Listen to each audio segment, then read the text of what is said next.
Hello,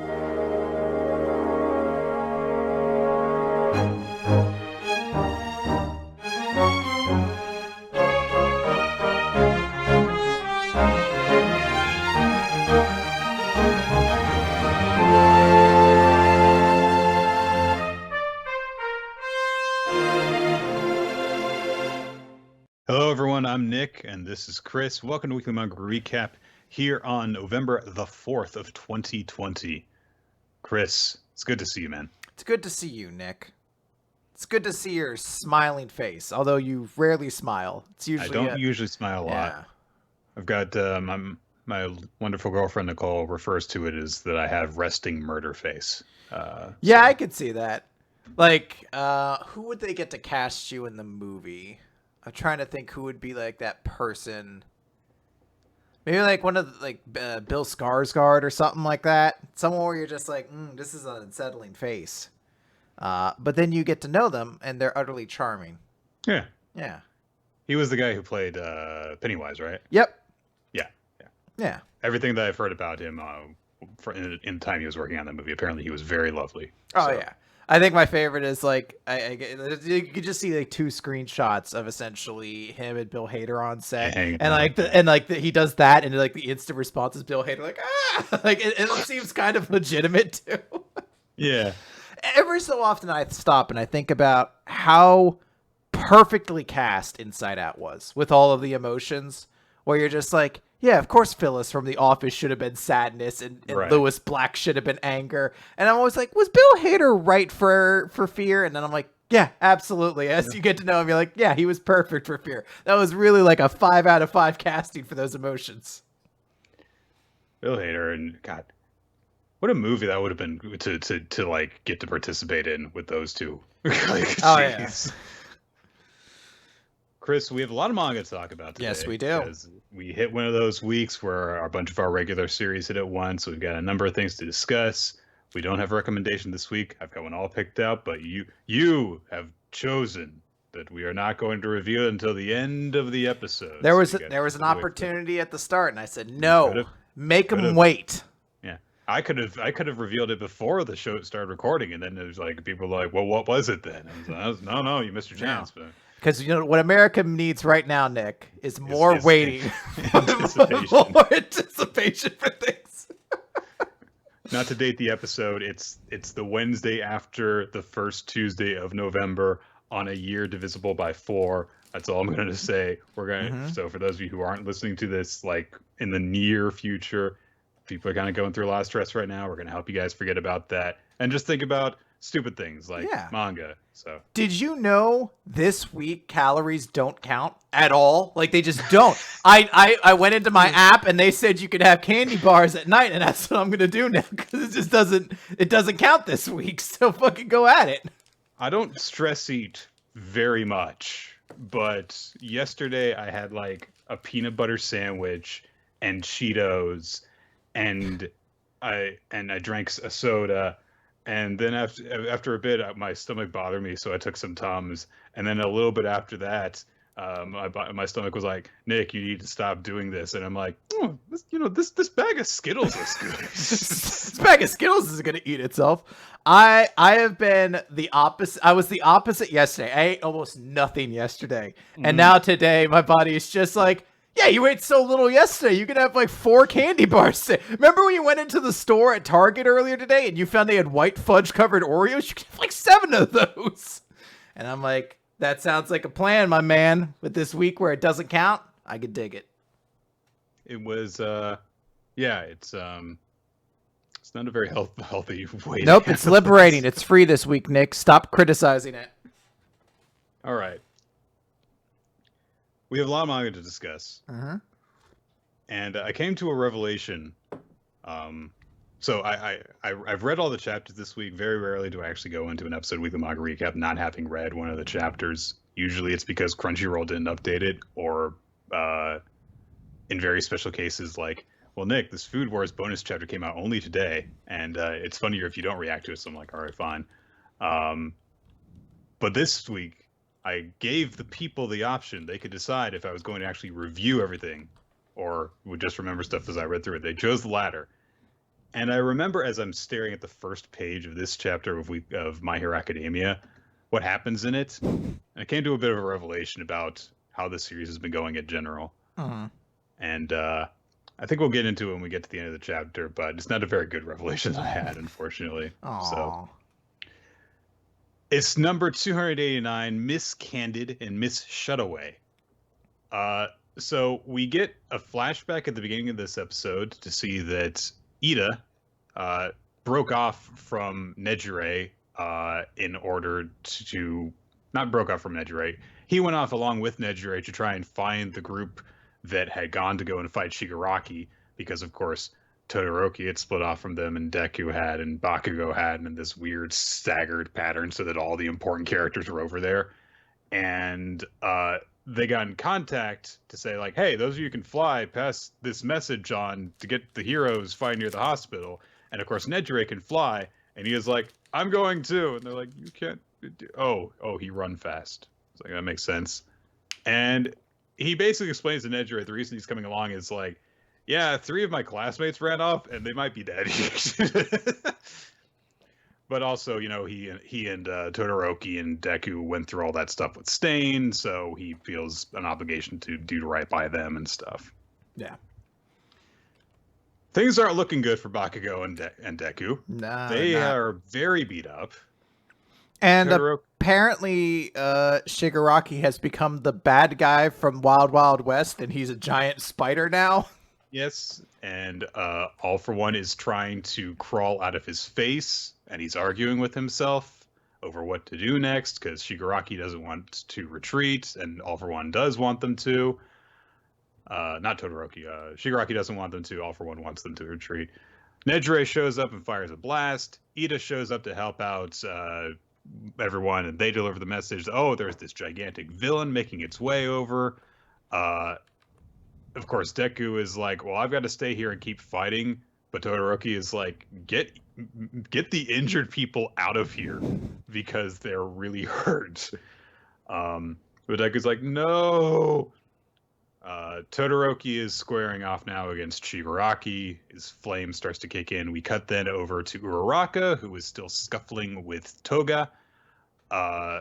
They do some kind of pointless trash talk for a little bit. Toga goes on reiterating some stuff that she has said about her motivations recently, about how when she loves people, she wants to become them, and she gets really emotional.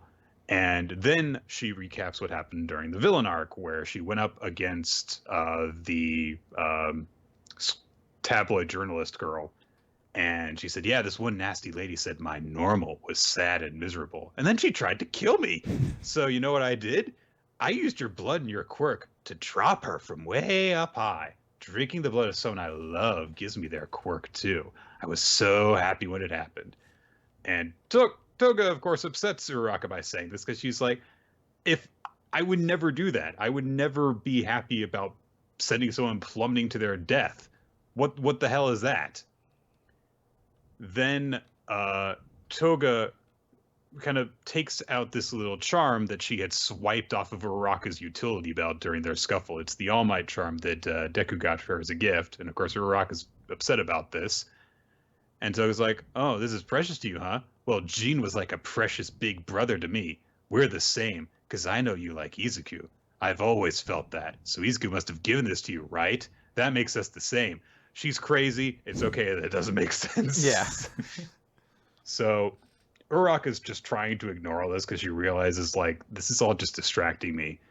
So she fires out a bunch of the grappling hook things at a bunch of furniture that she touched during one of their tussles, floats it all up in the air, and then just kind of sends them all crashing forward. It's just like Deku, Chris. You know, the way that he uses Black Whip on things. Yeah, Uraraka did a thing that Deku does. Yay. Yeah, it's very cool. So she launches these things at Toga. It doesn't work because she like cuts the cords with her knives and they don't hit her, I guess.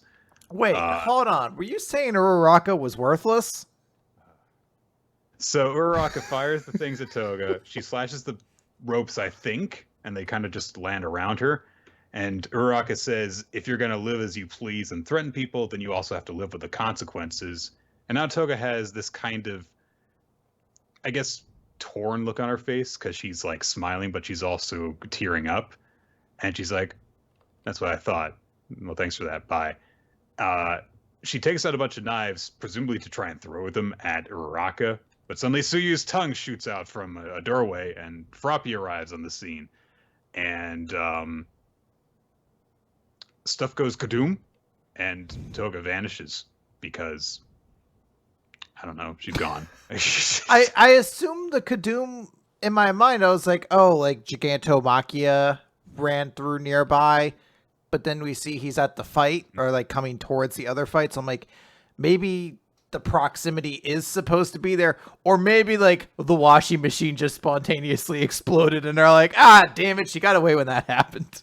I think some of the stuff Uraraka was throwing just happens to hit the ground, but I don't know, because, I don't know, debris falls, Toga disappears, Suyu's like she might be trying to ambush, and Uraraka's like, no, she ran. Then more radio signals happen about the giant villain approaching. Uraraka is left to think about what the hell Toga said about them both liking Deku, and Toga's like, we like the same boy, so I thought we could confide in each other about love. I'm going back to the league. My confusion's cleared away. And Uraraka's like, why was she crying? And then we cut over to Shigaraki, and he's preparing to fight against Todoroki when suddenly all of the ground goes poof. Nick, I have a question about the earlier scene. Does it pass the Bechdel test if two women are talking about a guy, but then a third girl comes in and they talk about the one girl who was involved who was also talking to them about a boy? I think technically yes. Okay, there we go. We passed it, Nick. My hero not sexist anymore. Feminism wins. So the newer heroes that showed up at the Shigaraki fight look like they're going to attack Shigaraki, but then the ground goes kaboom as Gigantomachia arrives. And admittedly, we do get a pretty cool 2-page spread of all the different people who are around reacting to stuff. So, Gigantomachia is going bah, and Shigaraki is still looking messed up. A bunch of the heroes look very, very concerned. But my favorite bit of the whole thing is Dobby is doing like a JoJo pose for some reason. He's very excited. Yeah, it's like, what is this? So my revelation, Chris, is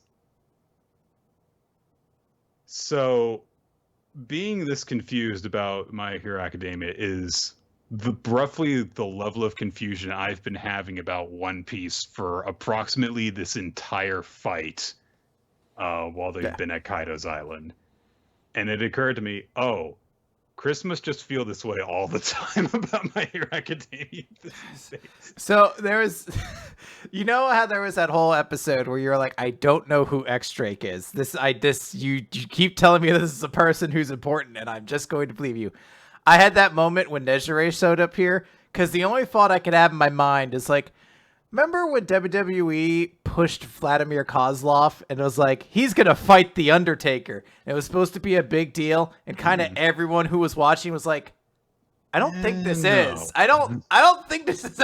This is not. We don't have the same connection to this person as you think we do. And I had the exact same. I was like, why is Nejire in all these thoughts? Who cares? I was like, so she showed up to do nothing again, I presume? There is a brief moment that I kind of skipped over because it's in a very easy to miss panel where she sees Ryukyu being escorted away, and that's her mentor. So she's concerned for her. And it's like, that's nice, but like, it would be different if, Fat Gum had gotten beaten up in this fight, and then Sun Eater had that same reaction. And it has nothing to do with, Fat Gum's just better than Ryukyu, although he is. It has to do with, we went through all that stuff in that arc that introduced Fat Gum that showed you the bond that he had with his, his agents. We saw how much he cared about Sun Eater. We saw how much he cared about Kirishima when Kirishima got the shit beaten out of him, and so he stood up and thinned himself out and punched Rappa. But the only stuff that we got with Ryukyu was, they took out one villain in like 2 pages when they were introduced, and then they were just over there during that entire thing with the bullets. And I know that at the beginning of this arc, I gave praise to, hey, we're familiar with these students in Class 1A, so when a little moment happens like the, hey, Kaminari and Jiro care about each other Yeah. and they're worried about each other in this fight, that was good. But My Hero Academia's cast is much wider than just those 20 students. So there are some things that are going on that we should care about that we don't because we haven't been given enough reason to. So there's the stuff with Nejire. There's the kind of confusing stuff going on with Toga and Uraraka because they've had like scuffles with each other a few times, but it's never seemed like they had a real thing going on between them. It always seemed very one-sided from Toga's direction because she was just the girl that Uraraka fought when the League of Villains first showed up. Not first showed up, but first showed up after Dabi and Toga were with them, and they attacked them during the training trip. So it really seems like there's a lot of stuff that's being like, okay, you've been following this for a long time, and I'm just counting on you to remember all these little things and then just care about every single one of them. So it really seems like there's a lot of more stuff going on as we're getting more into presumably the climax of this arc, because now the League of Villains is basically all reunified together again, minus Toga, who's not there yet, and Twice, who's dead. But that means like, okay, well, from here, there's got to be something that happens, meaning either there's got to be some sort of a scuffle that happens here, and then there's going to be a result from it. There's no more moving parts that you have to keep track of. Everything's gathering to one place. Things are finishing up, and there are a bunch of facets of it that are now becoming clear because characters are being taken out of the battle. They're no longer involved. Other characters are, and those other characters, I don't feel a lot about what's going on with a lot of them. Yeah. So. I mean, so like the Toga Uraraka part, I'm like, it's fine. It has a couple moments I like. I actually do legitimately like the moment where she like brings up how she basically murdered that reporter dude using her power, and she's like, "Oh, I got it because I drank the blood of someone I love, and it gives me their quirk." I was so happy when it happened.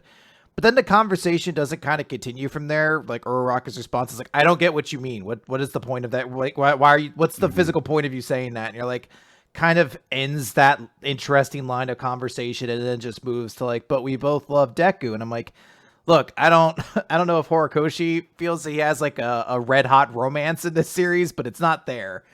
It's just one of those kind of standard shonen battle manga romances where you're like, it's there, and I'm sure shippers have fun with it, but I'm certainly never going to call My Hero a romance series. So the fact that there's kind of this issue there is just like a non, zero sum situation basically. And then I said, like, Nejire showing up, it's not that inherently she's a bad character or anything like that. I'm just like, why is she here now other than, as it feels like, to be a reaction face that isn't bloodied, basically?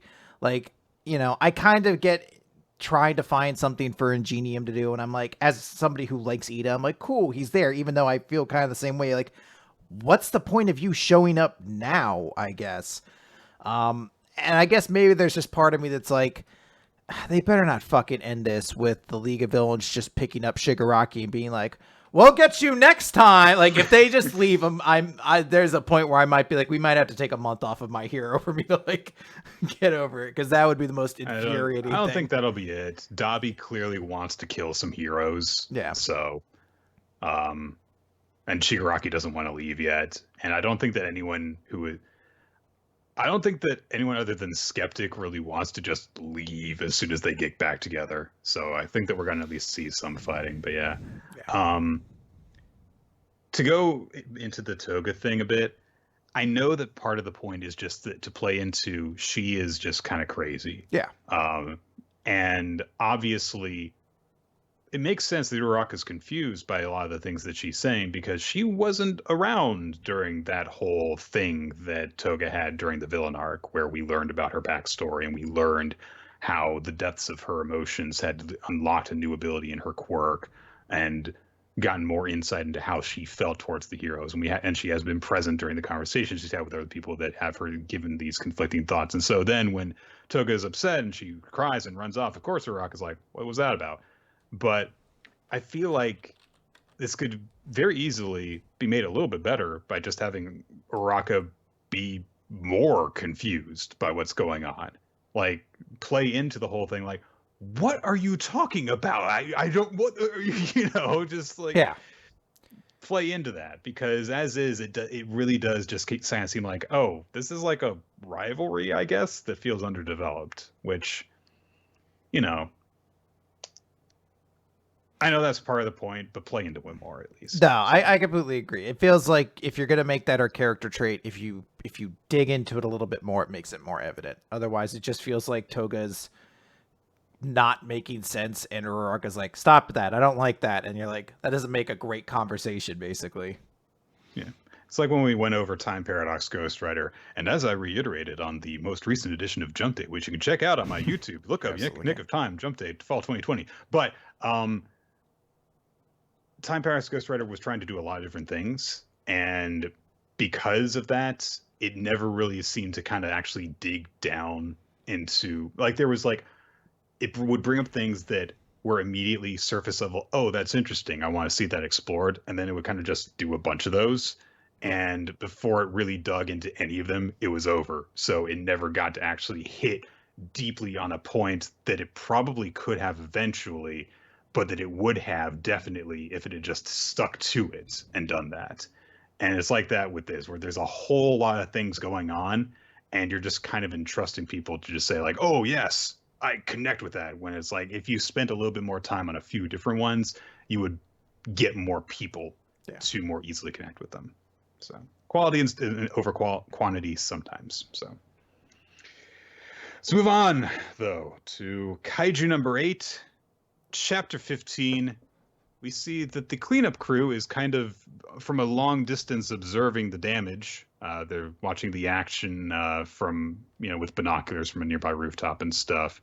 Of course, someone brings up that the newbie is missing, because, of course, we know that the newbie is the flat-headed, man-sized kaiju guy who goes over to look at some of the Honju that have been defeated, while Ichikawa and the other guy who's with him are like, what the hell are you doing here? And he's digging through bodies and stuff, and he's like, oh, man, I want them to, have this, to outwit them with this Yoju variant that could split off from itself. Should I revive them? No, I can only do that so much. And eventually they're just like, what are you doing here? And the guy looks at them, and he's this very tall guy with slicked back hair. And they're trying to warn him, like, this place isn't safe. And he points his finger over at the second guy, and his finger bulges out, and he shoots something at him. And it's bad time. Yeah. He blows a hole in him. So, of course, we saw this same thing happen to, oh gosh, I've forgotten her name all of a sudden. Shinomiya? Something like that. But yeah. And he basically has done the same thing here. And now my viz is frozen for me, so I have to basically recite from memory what happened. So fighting happens. Yep. The Ichikawa, guy, he turns into a full-on kaiju. Right. So he's got the flat-headed appearance. He's revealed. So Ichikawa is trying to help the other recruit guy to get away, and basically tells him to go get help, right? It's also worth noting that Ichikawa recognizes this is the humanoid type from back at the testing ground. So this is the exact same one that she fought previously. So it seems like he would stand no chance, because this thing is very powerful. Fortunately, he received important information when they were at that diner. Apparently a lot of very important information was shared.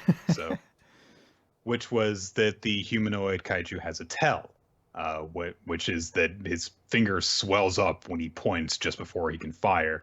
So Ichikawa was able to use that to predict when and where he's going to fire an instant before it happens. So he's able to avoid taking a lethal attack from this. He's still getting hit because the guy's shooting a gun at him, basically. But he's able to just take grazing injuries instead of getting holes thrown through his chest like the other guy did. Also, in order to get help, basically they have to go get it. Yeah. Because the guy is just jamming their radio communications. So that's bad. Iharu, other recruit guy, Ichikawa tells him to, get away.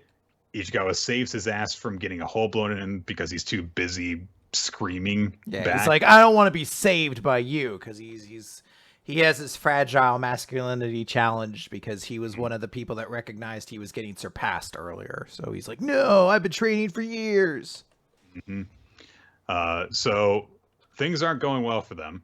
But eventually, Ichikawa gets his gun out and he's like, listen, Iharu, you have to go, please.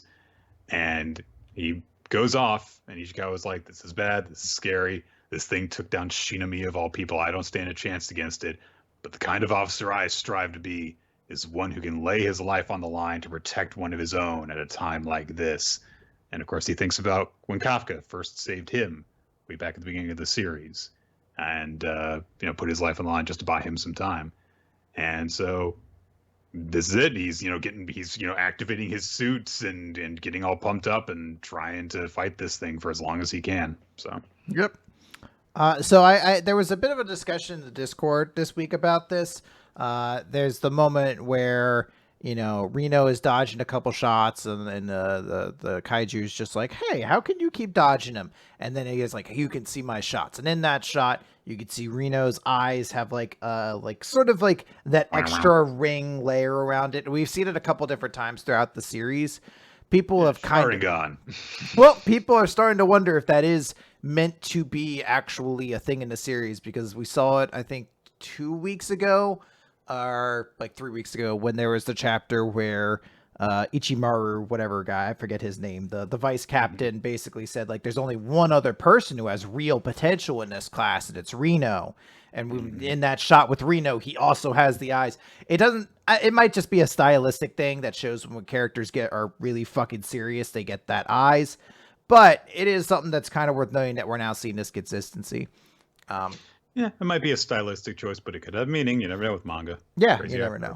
As for the chapter itself, this chapter is awesome. I love that Reno, I kind of mentioned before that Reno had suddenly started to become really cool and memorable to me, and this is a great chapter to showcase that.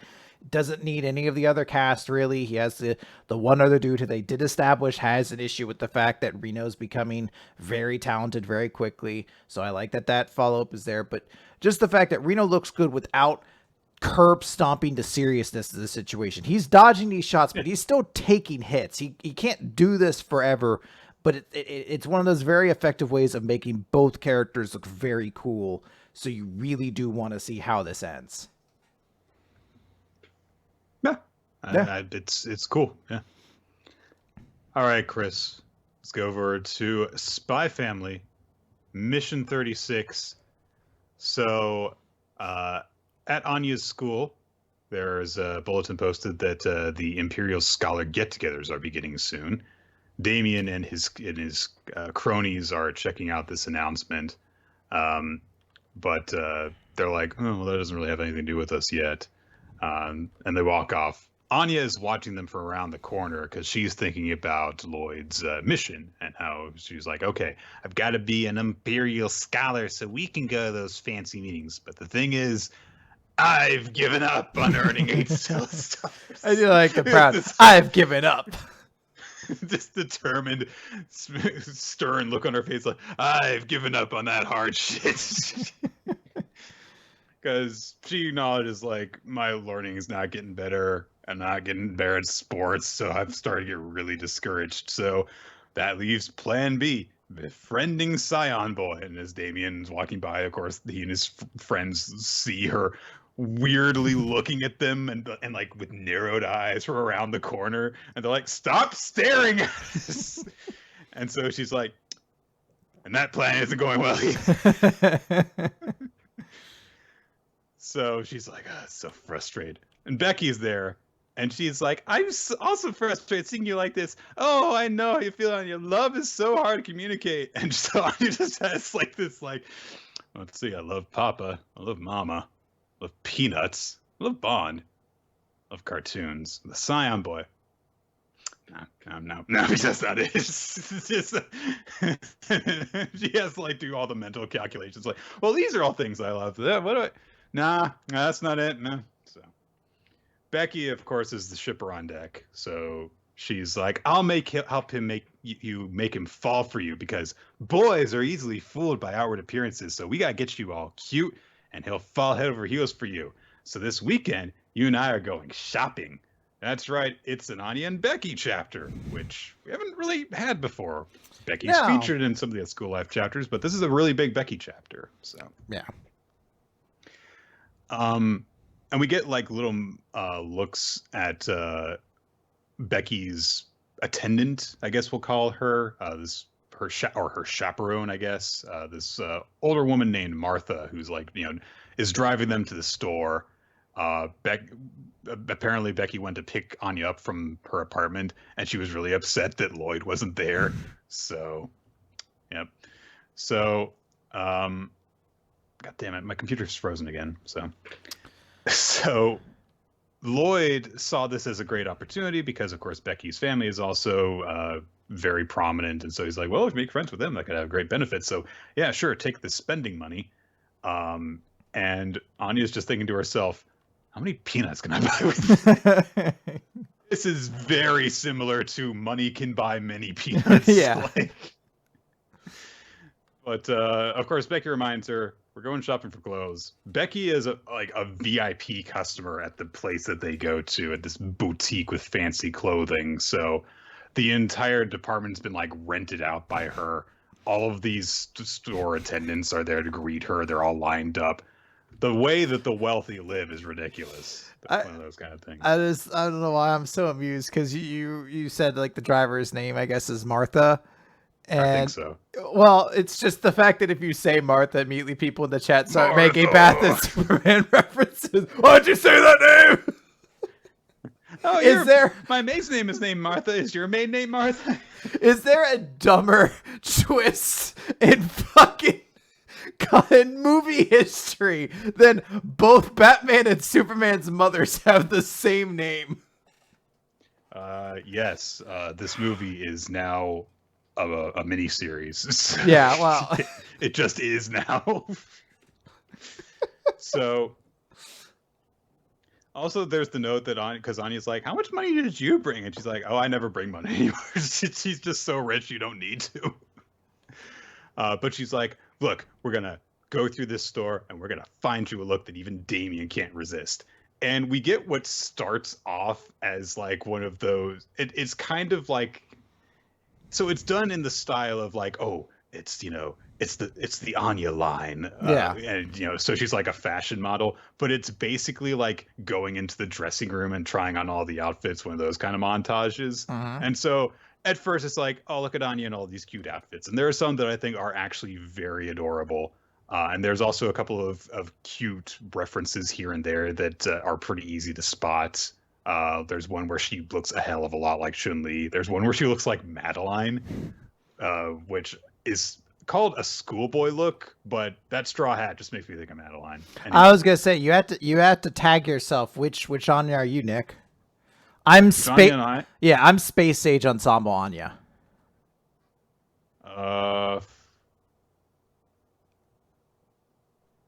You to me feel like a classic conservative Anya. I could see that. That looks comfy. Yeah. I don't think I would wear that hat though. So. No, there'd be no hat. Nick is never for stupid hats of any kind. I wish I had. I had a really dumb hat I could have slid on at that moment. I'd sooner go for the moth wings Anya look instead of the stupid hat. So no, that's fair. Go big or go home, really. But yeah, as time goes on, it just gets weirder and weirder. So it gets into like, oh yeah, I've seen like fashion models wear that stuff, and then you get into like, oh, she just looks like a punk who has a tricycle instead of a motorcycle, and then it's like, what is that? Why is there a cow on the front? And then it gets into, is there an Anya underneath all of this? I favorite part because it's doing like the thing, as you said, where it's like a fashion montage, like work it, girl, work it, looking good. And then as it gets weirder, Becky like, yeah, that's right. Break out of that shell, invent yourself. And then it gets weirder. She's like, all right, go back in that shell a little bit. And I love that phrasing of it. All right, back into that shell. We've broken too far out. At the end of it, Anya's just like, Fashion is hard. But then Becky's like, oh man, how are we supposed to narrow down our options when we don't know what Damien likes? Then Anya's like, wait a minute, I wear the same clothes at school every day. But Becky does bring up the point of like, well, yeah, but the halls throw parties at the end of the term, and so the teacher allows you can go in street clothes, so there will be a chance to do that. Oh, and if the parties are open to parents, then Mike could be there. We don't have time to waste on you. I'm gonna get. What is your dad like? I'm gonna seduce him from this hussy of a wife. That's the best part of like, why the fuck are we wasting time with your thing? I need to be figuring out what I'm gonna wear. Starts off as like, oh, I'm so cute, and then it's like, oh, no, I'm high fashion, and now I'm sexy, and now maybe I'll just dress like his current wife. It's like, you're getting into like, honey, you need to stop. Yeah, this is now becoming a thing. You need to. It was like a cute crush. Now it's like, I need to talk to your parents about this. So eventually, she casts off the last outfit, and she's like, I don't even know. I'll just take them off. Being rich is great, man.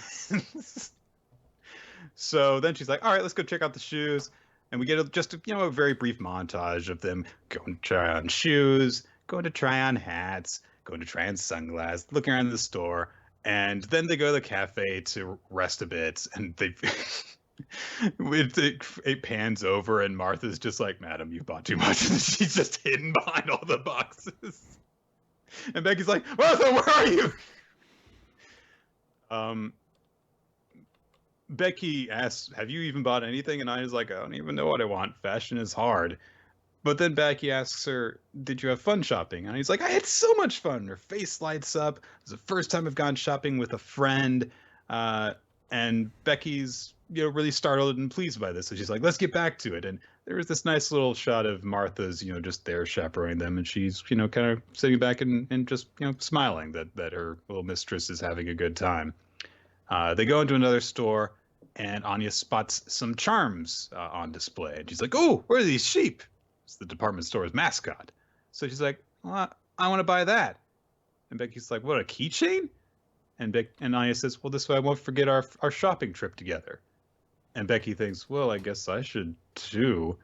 But she remembers her father, teaching her the ways of being proper in high society, saying, I don't want you wearing anything less than the finest. But Anya buys her a keychain too and gives it to her as a gift. And Becky's confused by this, but Martha is there to tell her, to spurn a kind gesture of friendship would be to sully the Black Bell name. I am certain your father would say the same. So Becky's like, well, fine, I guess I'll accept it then. It's kind of embarrassing. Then they drive back, and they're like, why did we go shop again? Oh, I forgot. They're 6-year-olds. Like, what are you going to do? The two of them are snoozing in the back of the limo as Martha drives them home. Anya has a big thing of peanuts. Yeah, good for her. So Martha has a flashback to when Becky was even younger and was being, bratty to some other kids. And they were like being upset 'cause she's being mean. And Becky's like, well, what's wrong with me calling you them brats? They are brats. And she's, always turning her nose up at all these things. Oh, Eden Academy. I can't believe this. Going to an awful school. And Martha there saying, madam, I know you think you have it all figured out, but understanding that you don't is the first step toward growing up. And of course, when she got back from school that day, she was like, there's this funny girl in my class, so maybe school won't be so bad. And Martha's looking back at them, snoozing in the back. In the present, she says, I'm happy for you, madam. They get back home, and Lloyd's looking at Anya's new keychain. He's like, these things cost like $1,000 each. But then they go to school the next day, and they each get the keychain dangling from their school bags, and they're happy together, and they're just smiling together.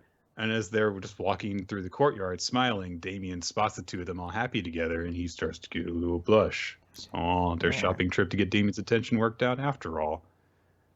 This was a very cute chapter. It's a very adorable chapter. I do enjoy that we got some real characterization for Becky as, this cast of Spy Family starts to kind of expand, and even the side characters start to get like really established personalities. I'm waiting for Crab and Doyle to get their chapters now. They're not even Crab and Goyle. And Doyle. We're knockoff Crab and Goyle.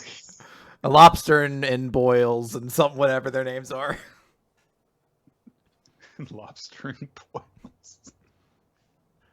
But enough about that shit, Chris. World Trigger! World Trigger! It's chapter 203, the away mission test. There's a lot of very serious bookkeeping that goes on in this episode, as World Trigger is very happy to do all the time, and for some reason, I'm always into it. But before we get into that, something very stupid happens at the beginning of this chapter, just to kind of ease you into it. Yuma's riding around on a bicycle, and they're like, "Yay, you're riding a bicycle, Yuma." And then Hughes is like, "Why the fuck are you riding a bicycle? Why are you transporting yourself on such a poorly balanced vehicle? You're gonna fall over eventually. It's like you're at a freaking circus act." And they're like, "You should practice and learn how to ride too, Hughes." And he was like, "Yeah, I mean, the ground on this planet is pretty flat, so knowing how to ride a bike's pretty handy, and it doesn't consume any Trion.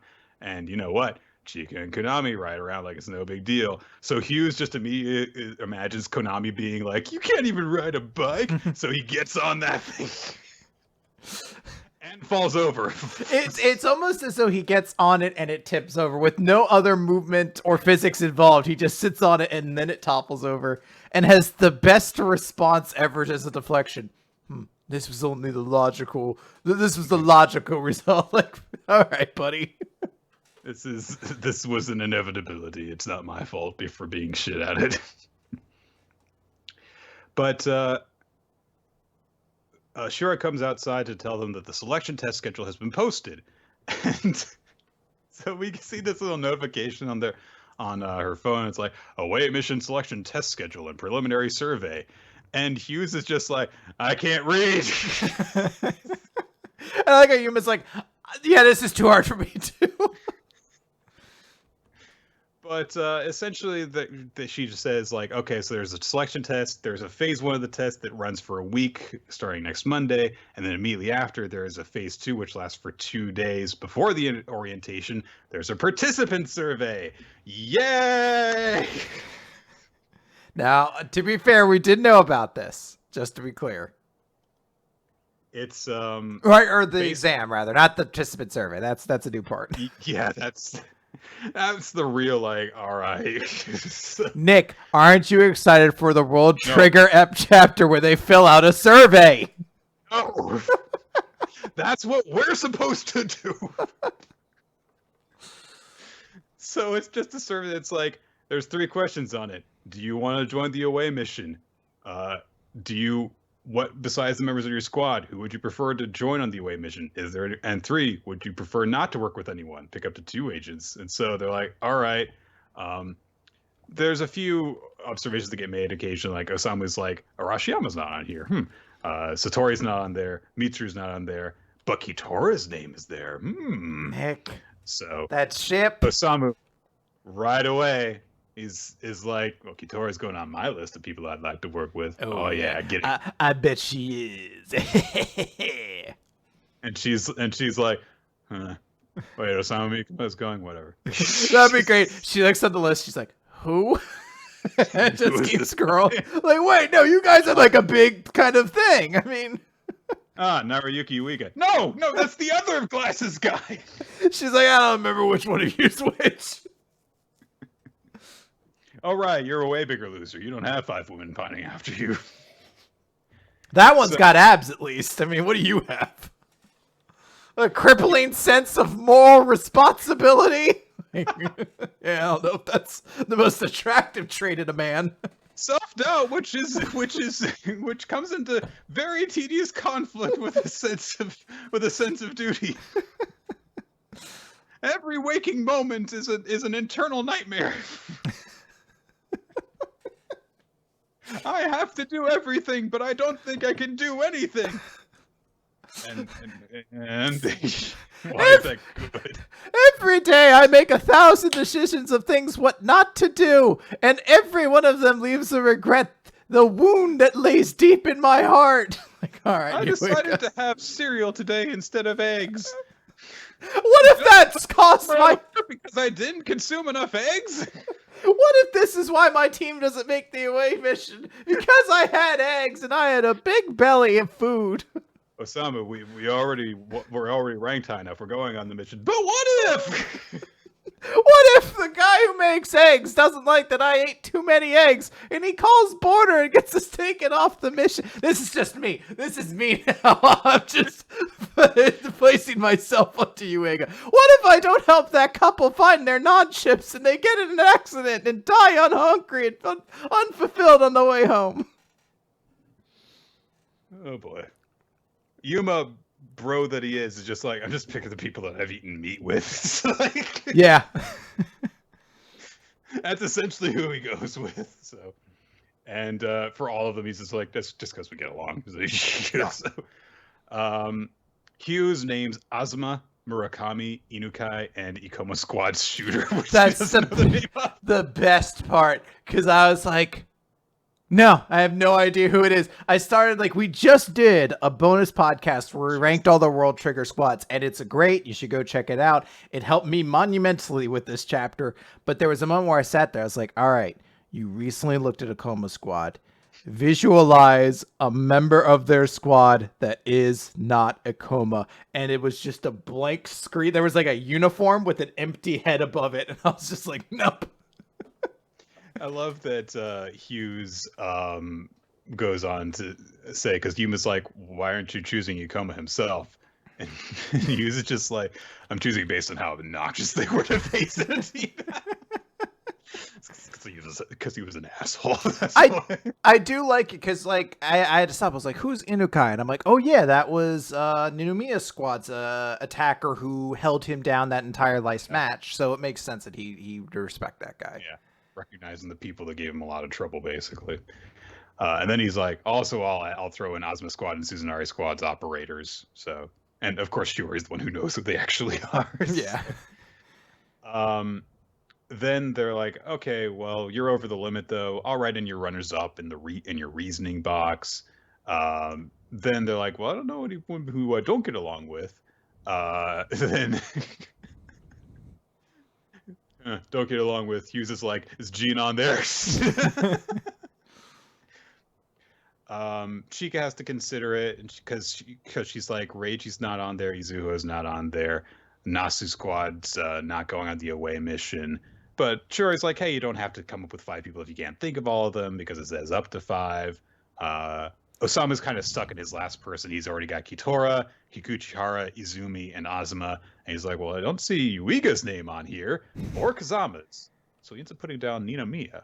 So, Also, some people pointed out, you can see in that panel that he has Katori listed as the people he prefer not to work with. Well, here's the thing. As we're going to get to, they're about to create new squads, and I guarantee they're going to pull from that list. And in my mind, I'm like, Osamu's going to be the captain, and he's going to have Ninomiya in there, and Katori, and I was like, just put Kikuchihara in there, and it's just the most fucking intense, angry group of characters in one room, basically. Oh, but can you imagine Osamu and Katori on the same team? Spider team! Spider team! Into the Spider-Verse made lots of cash. It did. So... then we cut ahead to the orientation. Big conference hall. It's like one of those, it's like a college classroom, basically. Yep. And so Osama was surprised to see a few people there, because he's like, oh, well, it's not just A rank squads, and the two of us who made it from B rank, it's packed. There's, like, everyone from mid-tier B rank and above. Kitora is here, Kikuchihara is there. And Hughes says, well, Kido mentioned that several other agents of B rank will be selected, so maybe this test will serve that purpose. So they get things started, and Kido says, all right, here's what's going on. The test will determine the expeditionary squad going into the neighborhood. That's going to result in a broad reduction of staff at HQ. As such, during the expedition, we're not going to be able to hold rank wars and advancement battles. Instead, this will help determine the strongest members of Border. Those of you who are mid-tier B rank and above will be measuring your aptitude and abilities. That's the primary reason you're all here. And since the next away mission will involve far more participants, even some members of squads that didn't qualify may end up being selected during this process. Participation in this mission depends on your willingness and other factors, but even if you turn down the opportunity, the fact that you qualified will remain on your record as a standout accomplishment. And we just get this, like, idea of like everyone who's there while he's explaining all this, because this across these 2 pages would just cut around to all the different squads.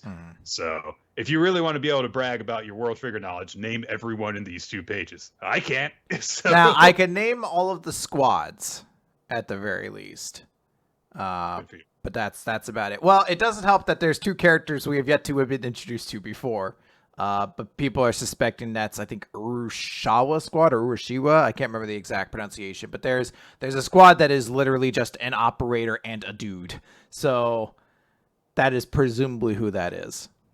Yeah, and an important and one thing that I just took note of just now as we're going through this is that, you know, Chika had said Natsu squad's not going on the mission, but their attackers there. Yeah, Kumage. And I think they're operating. Yeah. It'll be interesting. I remember part of the reason their operator worked with Nasu Squad is because she's like actively afraid of men. But also other people have kind of noted that all the operators there don't line up with the number of teams that should actively come out with this. Like there's too many operators. So presumably there's a couple of them that won't actually be involved. Mm-hmm. Well, I guess. So... Kato goes on to say, like, hey, the agents who choose not to join the mission should realize that this test will be a significant factor in future evaluations. So even if you're not planning on going on the mission, basically, take this seriously, is what he says. And then he says, all right, phase 1 of this is going to be 1 week in a sealed environment. That's going to simulate the extended period of time you'll spend in the ship. And as you learn to operate the equipment inside the ship, you'll be judged on your aptitude for long-distance voyages. Phase 2 will be a lengthy combat simulation lasting up to 36 hours. So that's what the last 2 day, the phase 2 2-day period is for. A long combat simulation. And he says the specifics of phase 2 will be announced just before it begins. And people around them are reacting like, geez, can you imagine fighting 36 hours straight? And is it Izumi who says this? The tall blonde guy? That's Kakizaki. So he's like, yeah, those with low triumph will be at a huge Nick, remember Kakizaki from Kakizaki Squad? Nope. So then the presentation continues saying, hey, the results of the test are going to be basis for future evaluations. The test begins 4 days from now. Barring extenuating circumstances, I hope you all participate. During the selection, agents will be placed in different squads. In other words, we're going to shuffle the squads, which I do like that we actually got a brief glimpse of Katori before during the presentation, and she was just kind of like, you know, cheek pressed into fist, bored, and she's the first one whose reaction we see because she's just like, ah! That's like the first thing she actually cared about. My mind was like, is it like, because I wanted to read into this chapter a lot, and I was like, is it supposed to be like fortuitous that Katori and Kageyura are the only ones who have their hands down like this? Are they going to be placed into a squad for that reason? Shipping. That's all I need, Nick. They both did a thing in the same page. And the chapter ends before the provisional captains are declared, because they're going to be divided up into 11 squads with 1 captain, 1 operator, and 3 additional agents. So 11 5-member squads altogether. And yeah, so there's a lot of characters gathered together for all this. So not gonna bother with trying to figure out what the squads could possibly be, because that's too many. So I wouldn't bother making crazy. My only real prediction was, I'm like, I feel like the fact that you pick people who you want to be with and then don't want to be with means that probably they're going to try to focus on getting the people who don't want to be paired together in one of these squads. Because I was like, what's the first half of this test really going to evaluate? And it's like, oh, to see if these people could survive in long, space travel with one another. So that's why I assume everybody tolerate each other's presence. Yeah. Yeah. So that's why I'm like, I think Ninomiya is going to end up with Uega, just because I'm like, I feel like Ninomiya was probably like, I don't want to work with him. He's beneath me. Poor Osamu. Poor Osamu. Great chapter, though. Fucking cock tease of an end of a chapter, though. I wanted at least 1 squad. Mm-hmm. Would have been nice to get a second chapter this month, but no dice, unfortunately. No dice. All right, Nick. Let's talk about Eden Zero. It is chapter 117, the much beloved and much anticipated Shiki versus Orc. The final showdown is here. It is Shiki one-on-one with Orc. These are two characters with a lot of history. To give you like a brief WWE pay-per-view like recap, they met last chapter and now they're fighting. And it was enough to name the entire chapter after them. So basically Orc and Shiki fight. That's most of the chapter. I would describe the action, but it's just not fucking important at all because if I look at my phone, I can make them think that I'm reading the chapter when really I'm just playing games. That's fine. Oh shit, I'm not muted. Nick, the button. So yeah, Shiki and Orc are gonna have a fight. Orc uses a bunch of ether gear bullets. Shiki fights against him. Shiki has a moment where he starts crying because he's talking about how his grandfather was the one who gave him this power and taught him the importance of friends. And Orc's just like, I don't understand. I don't have a context for what you're talking about. You're kind of just shouting emotions at me. And he's like, look, we have to do it. The Ziggy did all this. He's an evil person. And we're destroying all of these things to protect humans. And that's what our Lord Poseidon Nero wants, basically. So Shiki's like, well, I say Poseidon Nero's evil. We get a brief cut through to the other fights happening. Smoke Girl turns into electric gas and electrocutes Rebecca. I thought the justification to that was going to be that she turned into like a thundercloud. But no, she's just like, I'm smoke. She's like, I'm electric smoke. It's a thing, probably. I mean, it is. Yeah. I mean, like there certain clouds of particles can definitely be conductive of electricity. It's just not something that people tend to think about a lot. It's just a very inelegant way of kind of doing that when you're like, yeah. I'm electric gas now. Like, okay, I guess you could do that. Hamura's losing or not looking so great in her fight. She says her whole thing out loud where she's like, oh, I can't really fight in a condition like this. And the glue guy turns his glue into like hot glue. And we just see a panel from far away of Hamura saying, "'Tis hot." And, next chapter, I hope that her hero stuck to his guns and actually showed a female character with severe burns from an intense battle and not just, the glue burned off some of her clothes. Now their clothes have burned off. She's got to strike more erotic poses while she sword fights. That's all that it means. Mm-hmm. She realizes the only way she can win this fight is she takes off the rest of her clothes because she needs to be just a little bit faster to catch this guy. I've got to be able to hear the tuning more. Fuck. God damn it, air gear. Yeah, Shiki's just like, Grandpa's my family, and if they're doing something wrong, then I'll stop them. And you know what? You might be protecting robots or humans, but I'm gonna protect robots. And Shiki overdrives and punches Orc. What a chapter! What a fight! That's it. Oh, the sad says that I might have won $10,000. Oh, I gotta sign up for it. No, Nick, put in your credit card. You could win millions. Put in more than one. I had the feeling as soon as I saw the title of this chapter, when I actually read it, that like it's just going to be a dumb fight and nothing important's going to happen. And I was technically wrong because they did cut around to the other two fights in which nothing happened. Mm-hmm. So I don't care. I don't care. I don't care about any of these three opponents because nothing has been done to make me care about them or care about this conflict in general. It's such a very generic setup, and I get the great impression that maybe one of these characters, presumably Orc, is going to actually turn out to be much better than they appear on the surface, because it seems like Hero can't go a single arc in any of his stories without having someone join the good guy group in some way. But you know, I don't care about any of them because they just showed up and they're like, we're just killing robots. Yeah, until you actually properly explore that, then why do I care about the fact that they're being punched? So I would assume that Orc is meant to be the only member of the group with any real significance, but even that might be nothing. This feels like this is kind of like a smaller mini arc kind of between things, but yeah, I mean, we know very little about Glue Guy aside from, I mean, it's hard to even really nail down his personality besides like kind of goofy evil, and we know nothing about the Gas Girl. And then orc has an arm that's a rope that can turn into things, and that's it. And it's like, this really isn't enough to create 3 tense fights of real, stakes and situations. So Yes. Chainsaw Man. Chapter 91. Power, power, power. Power got barfed up by Denji after Pochita asked the blood that he had from her still inside of him to help Denji.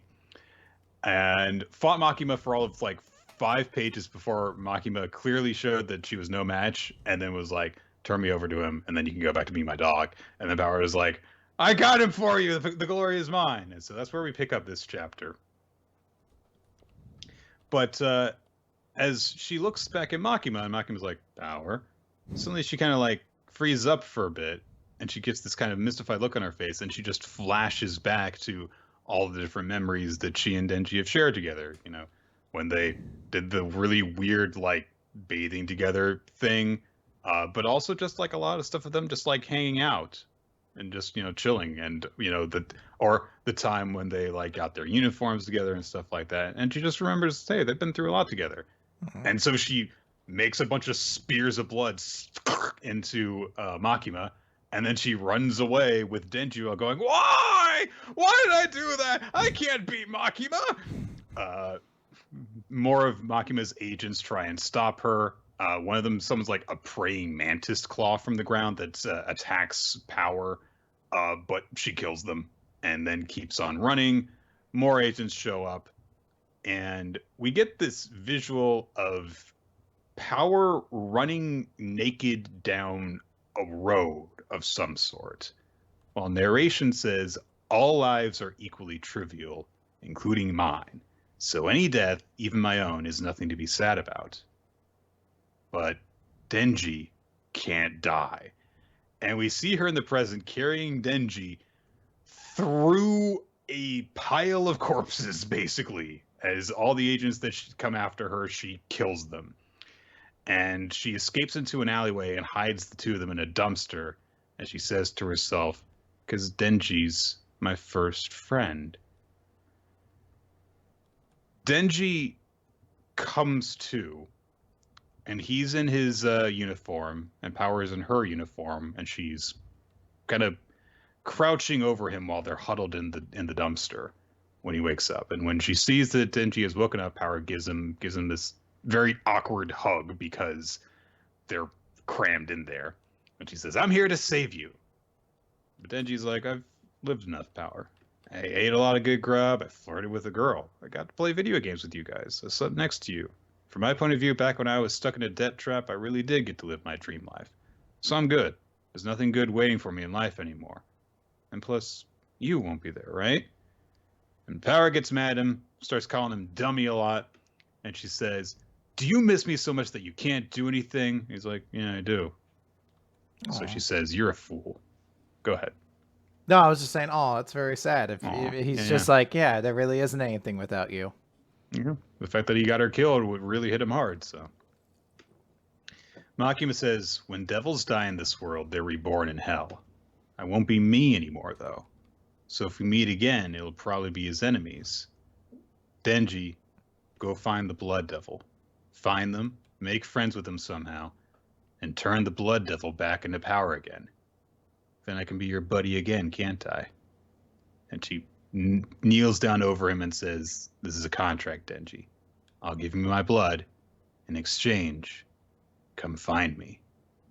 And Denji wakes up for real, and he's in a dumpster covered in trash where Power hid him for safety. And he pops up out of the dumpster calling for her, and he realizes that she's gone again. And so he gets upset and calls for her name.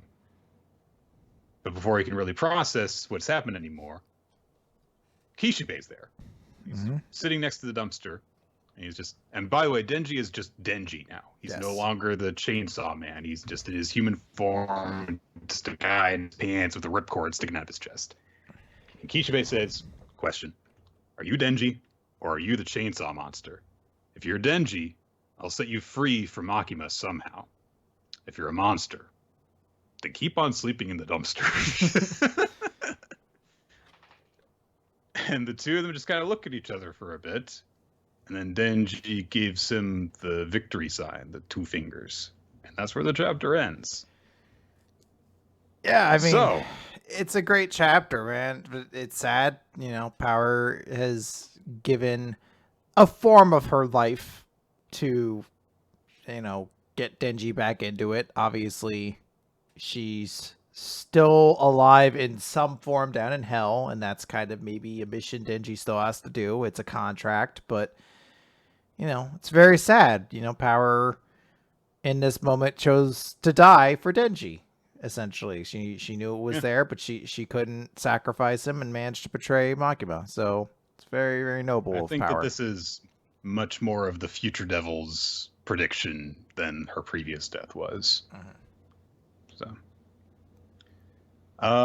yeah, you gotta. I mean, like, this definitely seems like it's the first chapter of Chainsaw Man in a while that's like, oh, I feel like there's like a direction coming out of this now, where it's like, oh, there's a thing over there that we're heading towards. Yeah. So this is the first time in like 3 months where I'm like, maybe it won't end in a month. I was like, because it does feel like there's at least some time that could be spent in between the two things. Yeah, and it makes me wonder, like, well, okay, it seems like Denji's back to himself. He's momentarily escaped from Makima, but Makima has much more directly taken control and just is in charge of basically everything. And Kishibe is like the one person left who's trying to stop her, because that attempt on her life that he made didn't go so well. So, and now it's funny because, like, well, now he's putting his trust in Denji because he's kind of realized this guy's the only chance I got. So we'll see how this goes. Yeah. Yes, we shall. Let's talk about Magu-chan, God of Destruction. Halloween! It's Halloween chapter! Right on time. Right on time, Halloween! It actually was pretty on time when it came out, but it's like the day after, yeah. So, Halloween's kind of odd in Japan. I've heard it described as being kind of like Christmas in Japan, in terms of it's much more about the iconography that has been adapted from the West. But I mean, based off of the gacha games I play and the costumes they give, I assume that to them Halloween is nothing but candy and sexy costumes. So, they pretty much got everything they needed to, right? They got all the important stuff. Yeah. It's a lot closer to Halloween over here than Christmas is to over here, I think. So, there's a cute cover page. We get a couple pages deep of Ruru with the 3 gods in very stereotypical Halloween costumes. Except for Magu's. I have no idea what Magu's supposed to be. He's a pumpkin. Is that it? Because he's got the weird tendrils coming out. Are those the pumpkin vines? I think he's like a spooky pumpkin. Oh, well, it doesn't matter. BS is there and he's Cerberus, and that's great. Yeah. Doesn't appear in the chapter, but, I guess I guess the cover page is enough. So this is a weird chapter because stuff like happens. I mean, I could go through it, but I don't really feel like it. That's fair. So obviously Magu's learning about what Halloween is, and Ruru's like the only one who actually knows what Halloween actually is, because it's a kind of a foreign concept even to her friends at school. And Magu's just like, well, I understand that, offerings will be made to me, and I want offerings, obviously, Ren can't hang out with them for Halloween, so the next day, Ruru's friends show up, and Yuika has like a bandolier around her chest and a sign that says "Gotcha" and 2 bazookas, and Ruru's like, "What are you doing?" And she's like, "These are fireworks to scare people with, because Halloween's the day you pull pranks on people. It's trick or treat." And Ruru's like, I mean, Halloween doesn't give you a free pass to pull off all of the pranks you want. And we go like, what? Then what do you do on Halloween? And Magu's like, ooh, powder weapons. He's like got 3 of them on his head for some reason. Yeah, he's loading up his armory. He is the god of destruction.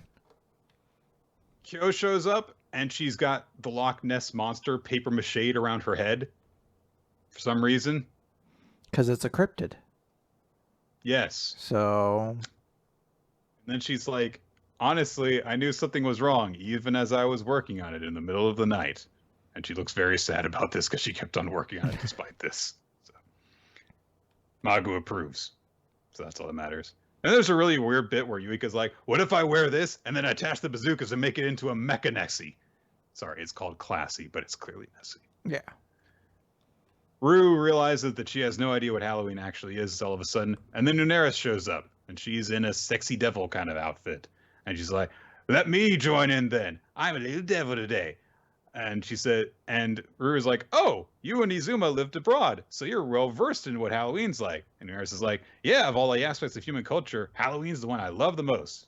And there's only one thing when it comes to Halloween, the limited edition Halloween costumes you score in mobile games. Yeah, well, no, that's it. That's pretty much. So, but she says, yeah, Halloween's all about dressing up. It kind of is. Yeah, so.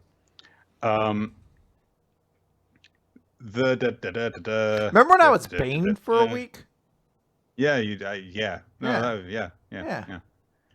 Uneris uses one of her Providence magics to give all the girls costumes. So Ruru's a witch, and Kyo is a mummy, and Yuika is Blaze the cat?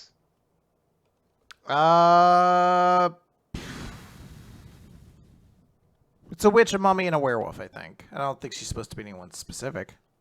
Yeah, all right. It's the dress that throws me off, I guess. I guess because you want to still put some kind of, like, pretty attire to it. I mean, but look at Kyo. She's just got, well, I guess her bandages are shaped like a dress, I guess. Yeah. They go to Ren's family's restaurant. Naputsuku has just whipped up some pudding. The pudding's not perfect because he's still learning, but he's very proud in his work, and Ren's trying to critique him and tell him how to improve. And he's like, no, it's fine. You're just bullying me because you don't want me to be better than you. And Ren's like, I mean, I took a bunch of time out of my day in order to teach you how to do this. Maybe you should stop complaining and listen to feedback. But he's like, you're right. This is short of the pudding I ate that one time. Don't worry, minions. I'll make great pudding. Yuika shows up and with everyone, and they shoot the bazooka fireworks off, and it's a really weird sight because they've got bats and werewolves and a giant sea creature thing, paper mache. And they're like, it's Halloween. Yep. And then Magu is upset that Naputsuku is there, so he threatens to blast them with his eye beams. And then they're like, oh, we've got leftover pudding samples. You guys should eat them. And Naputsuku's like, those are my puddings. And Ren's like, I mean, they belong to the restaurant because you work here. So sure, have these failed puddings. They're like, hey, it's good. Good job, Naputsuku. And he's like, of course. And, yep, that's the chapter, basically.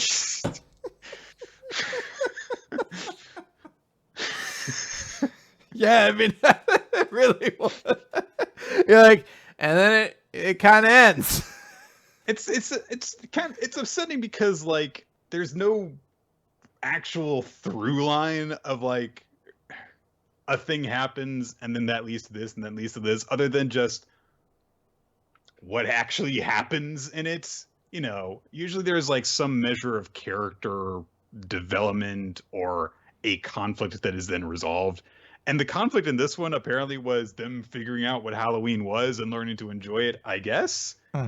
But it's like, all right, you know, whatever. So, Nick, I think it's time for us to do our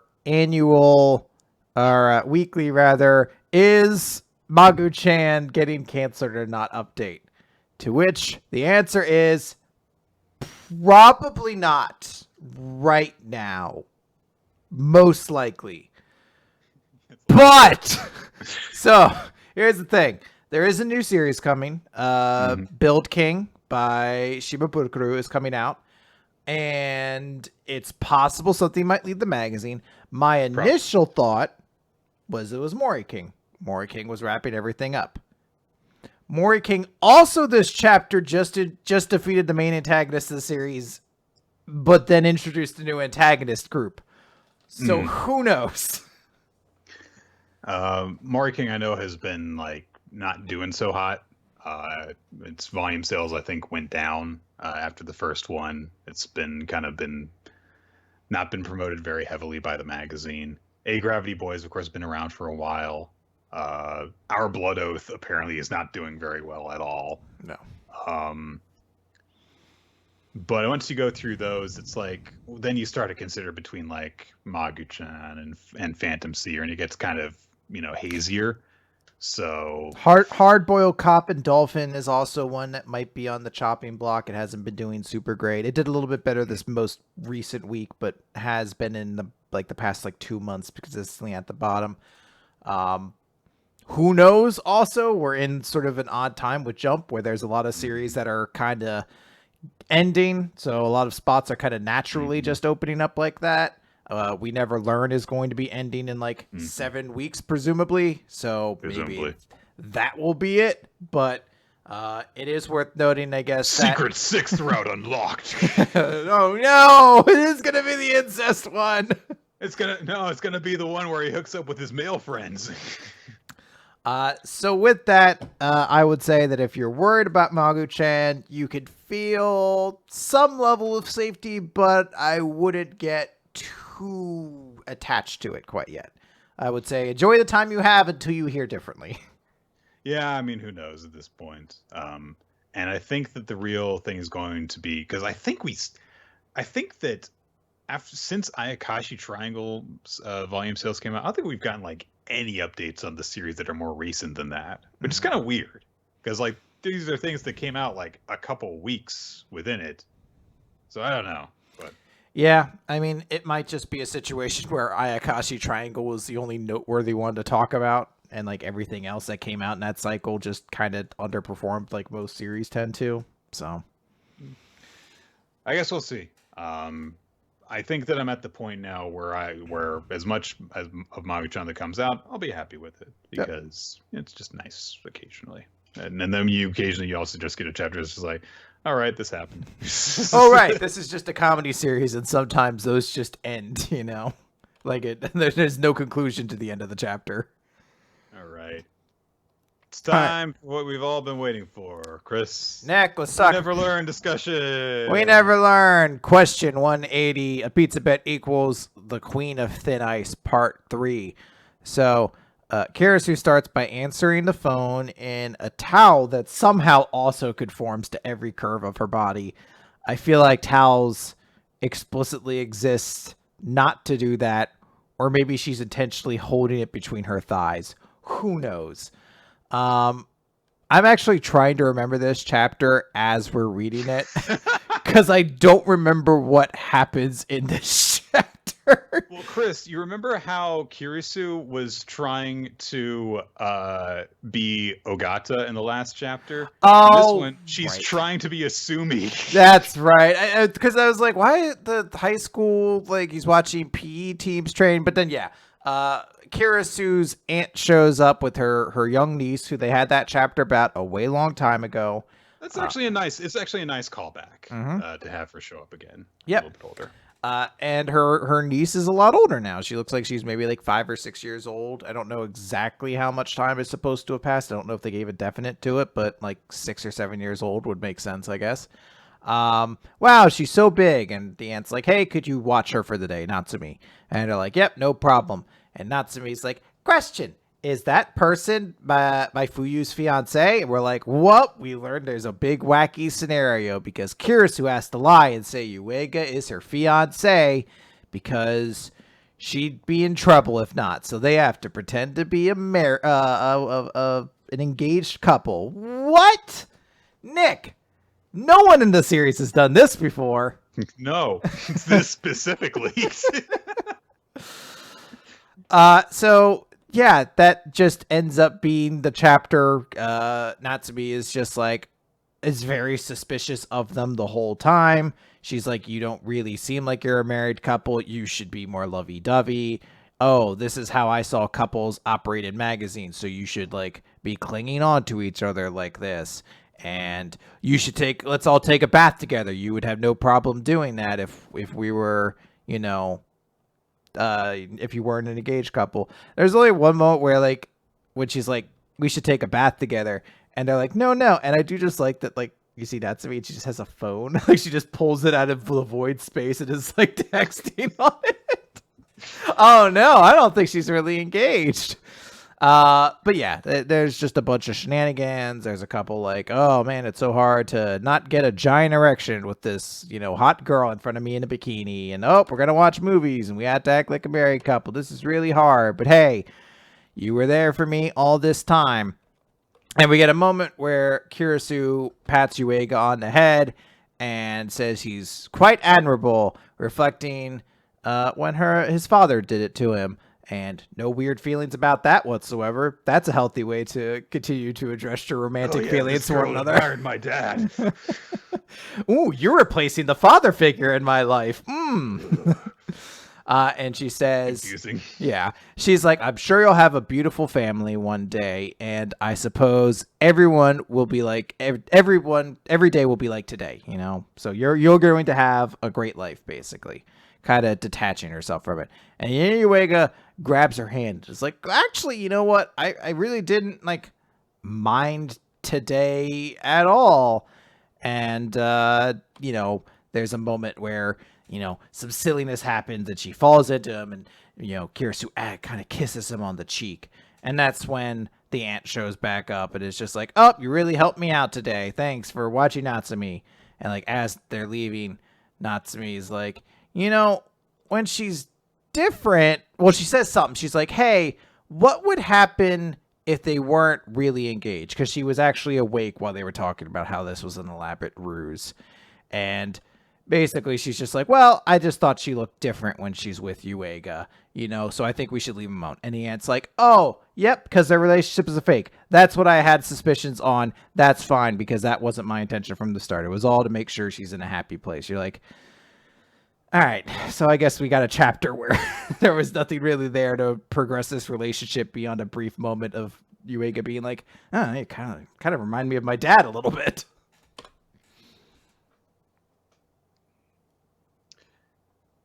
Chris, got it. Okay. So clearly, I can't judge this arc by its own merits if I keep approaching it from the stance that we've taken to all the rest of We Never Learn. Mm-hmm. So I'm just going to look at it from the perspective of the people that it was clearly intended for, which is Kirisu fans. Mm-hmm. Horn dogs, we call them. From that perspective, I can say, great chapter. She shows up in a towel at the beginning. She gets in a bikini later. Her hot MILF of an aunt shows up. Great shit.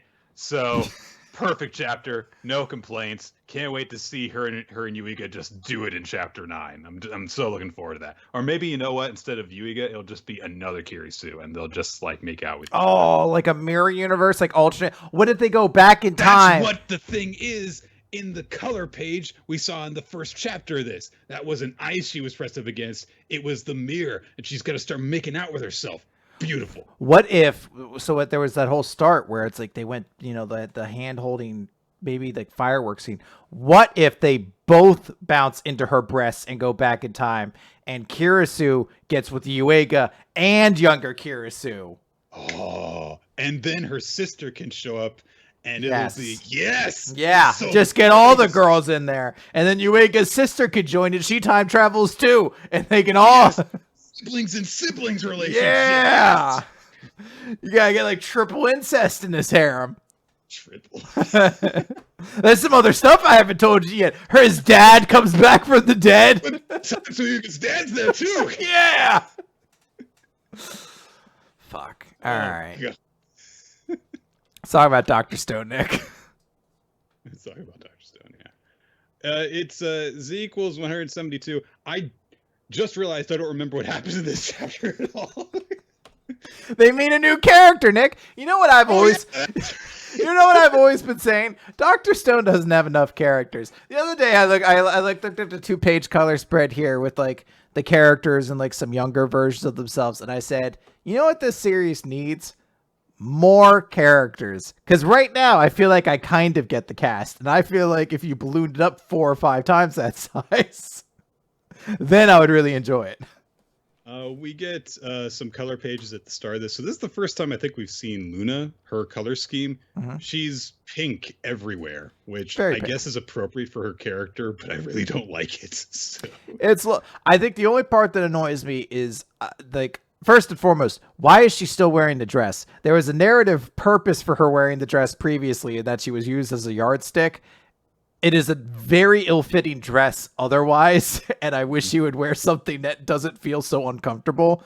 But also, pink and red is a horrendous color scheme for horizontal stripes. This bubblegum flavored candy cane of a woman is now on our crew. So, but there's also a really nice 2-page spread at the start of this chapter, marked with an X of Wisdom, which is celebrating the upcoming year of the rabbit on the zodiac calendar.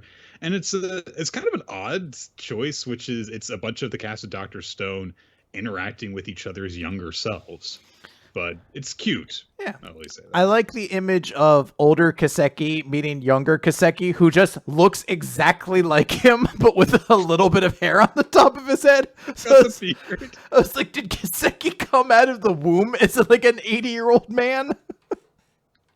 Also, both the younger and the older Tsukasa are just doing the same pose with their swords. Dorks. Yeah. So they're making their way to South America now that they've got the coordinates that they established in the last chapter, and they come to the point because Gen points out, "Hey, this destination is like in the middle of the continent.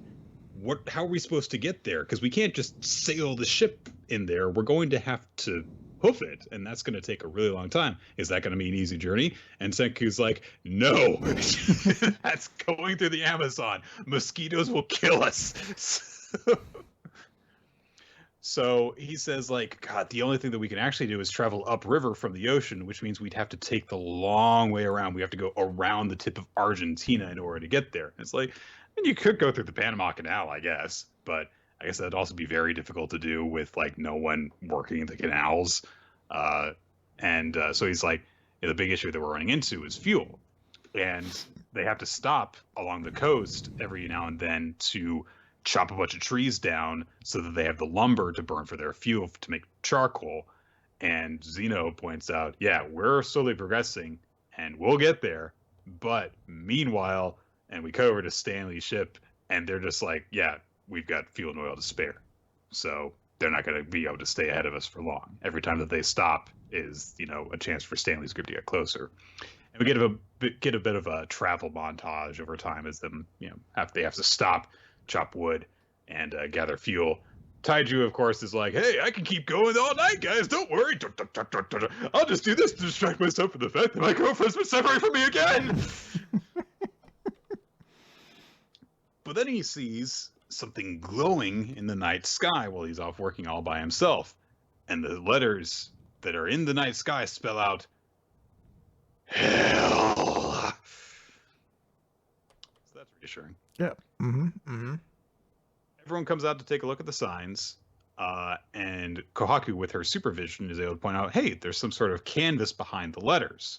So they're able to follow that because they realize, there's just kites strung up over there with fluorescent paint. They go over to the trees and they come across this kind of nest strung between 2 trees that the signs are kited up from. And they're like, something's up there, huh? And then a shape descends and it's got this round body and these wild tendrils coming from its top. And it's a woman who's has to squint her eyes in order to see, because she's got bad vision, just like Suika. Yep. So she's got to twist her face. Fuzzy eye disease. Yes, and she's wearing a gourd around her body, just like Suika. So she's like, "Yay, people are here!" And she goes to like hug them, and she immediately trips and falls over. At the same time, Suika does, because they went to embrace each other, but they missed because they're both blind. Yep. Mm-hmm. So they're like, sure, we've got all the time in the world. So they make some glasses for this girl. Who keeps the gourd thing going on, but she immediately turns into Explorer Meganiko. And for some reason, her glasses already have tape on them. She's just that her dorkiness is just that powerful. Like these are brand new glasses, and they have tape on them now. So, but well, Nick, if you tape them up ahead of time, then they can't break. That's just science, they would say. Yeah, that's exactly what Dr. Stone would say. Zeno recognized the woman now that she's, not wearing a gourd, as Dr. Chelsea. And Chelsea's like, oh, you're Dr. Zeno, right? Because they were both at the national park on the day of the event. She was at that whole summit thing. And so, Zeno properly introduced her like, oh, yeah, she's the genius teen geographer, Dr. Chelsea. She's got the whole world in her head. And Chelsea's like, aww. And she recaps that when she woke up, she spotted a sign that had been left by Zeno's group saying, hey, head north so that, you can come here and, meet up with us. But she couldn't see it because of her shit vision. And so she's like, all right, well, I'll go south then. And everyone's like, oh my God, I can't believe that you had a 50% chance and you completely blew it. And she's like, between going north and south, who wouldn't go south? That's where you find California's orange groves. It's like, all right, if you say so. And then she just kept wandering south until she was in South America. Wouldn't at some point you're like, I don't think I'm in California anymore. I mean, we go through a lot in this chapter, which essentially just goes on to bring up, we needed a geography expert in the group. Which is like, when you think about it, yeah, that would definitely come in handy to have that eventually. So sure, why not? We'll just introduce another expert, and we're going to dedicate a chapter to introducing an expert. But a lot of the stuff in this chapter, introducing her quirks and stuff, really doesn't land to me. I think the only one that landed was, oh yeah, I just kept going. I went all the way to another continent. I just picked a cardinal direction and went in it. And then we recapped it like she tried to set up a thing that said help, but she ran out of paint at the end and she didn't realize it somehow. So it was like, yeah, So they kind of go over like, hey, we're trying to find this place in South America and we're trying to get away from Stanley. So maybe you can give us a secret route. And she looks over and she's like, yeah, if we go right here across South America, we'll make landfall in northern Ecuador, and we'll do a tiny bit of mountain climbing, and then we'll just ride down the Amazon, and it'll be really easy because we'll be going, with the flow of it. Ryusui is worried since that means that they're going to have to, hoof everything across the land. And they're also, Ukyo is also concerned because their mobile lab can't go through the freaking rainforest. So Chelsea's like, oh, I was thinking more like a lightweight road vehicle, like a motorcycle. And she's like, but I'm sure you don't have one of those. But Senku's like, nope. So we'll make one. And that's where the chapter ends, as he lays out the roadmap in order to create a motorcycle. And there we go. So look, it was the joke at the start of this chapter. The last thing I really needed Dr. Stone to have was more kind of characters to care about, and I'm gonna state this right now, we might get more about her in the near future, but currently could not give one iota of a shit about Dr. Chelsea. This character is not particularly interesting and seems to exist solely to serve the purpose you mentioned of we need a geographer in the group. So there you go. There's a couple amusing bits. I don't know why they had to do the whole hell in the sky thing. I'm glad that it is resolved in this chapter, but makes very little sense because it's she didn't mean hell. She meant help, but she ran out of paint and also hung the one letter upside down and was painting it wrong because I guess she's that blind. You're like, if it was supposed to be a shock tactic for me to be like, what's in the sky that says hell? It really wasn't effective enough for all this explanation to then follow it up with. So it's there. I don't really have much of a thought beyond that. This was just a chapter of Dr. Stone. And after the last one, it was kind of a disappointing step backwards. Mm-hmm. No, I mean, we've had character introduction chapters that I think have been very successful in terms of like, hey, this is this character's deal, this is their expertise, this is what they're about, and we've been very happy with how they've turned out. But this was just like, all right, this is a very utilitarian thing, and I just really don't care for this character at all, unfortunately. It doesn't help that, like, so I think like Francois, it was such a big deal when they broke out Francois, and it was like, hey, Rusui's like this person, they are going to help us.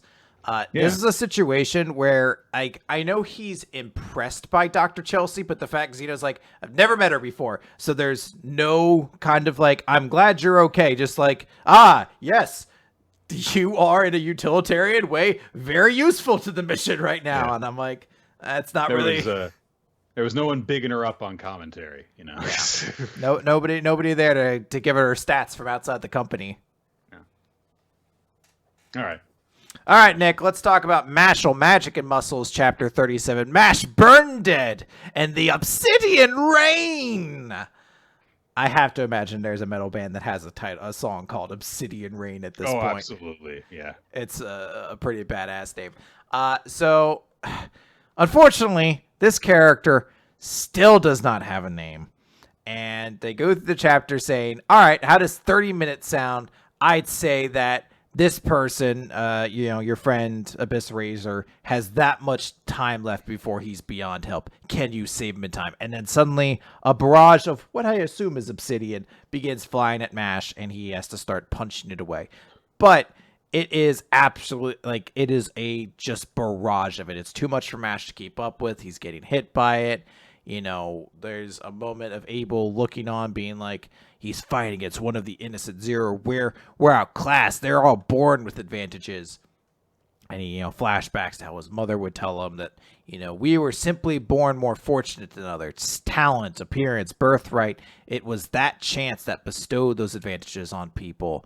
And that is why, and mystery person's like, bad time to zone out, and fires an attack at him, but Mash blocks it and protects him.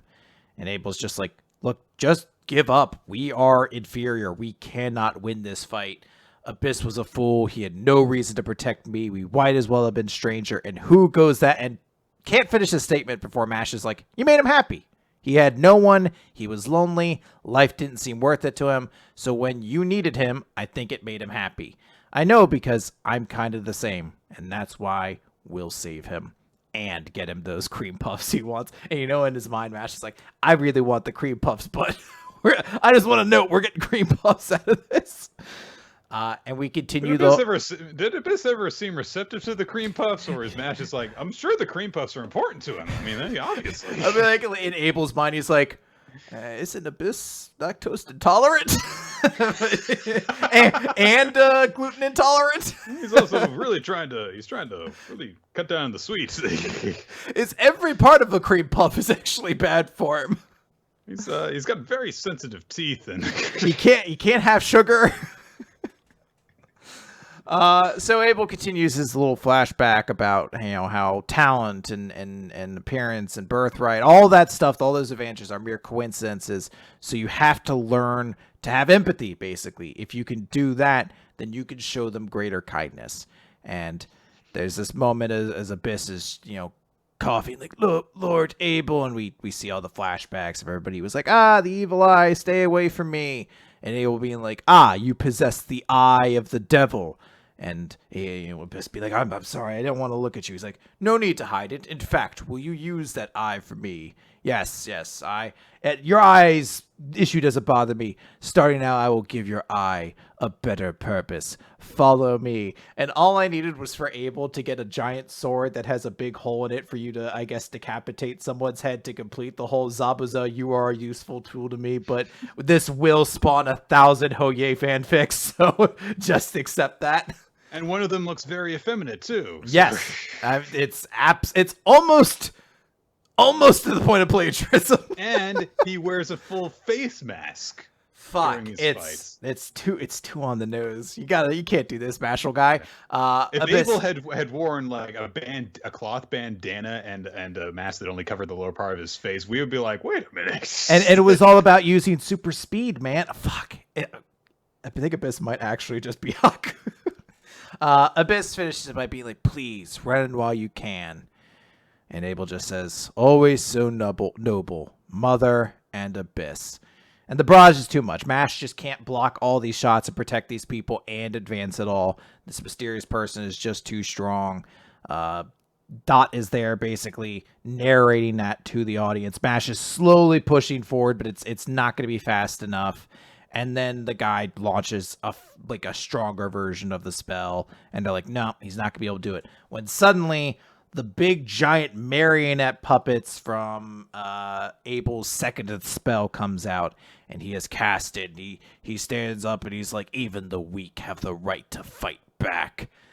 And the mysterious person is like, what are you doing? He's like, figuring out what's right with my own hands. So Mystery Guy's like, all right, have it your way. You die too. And just destroys the marionette puppet as it comes at him. Just fills it full of giant obsidian shards. Immediately, it falls to the ground in front of him. And he's just like, how sad.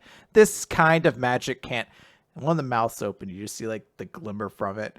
And he's like, what? And then Mash is there. And he says, hi. And then we just get a full page spread, basically, of Mash punching this guy in the face. And that's how the chapter ends.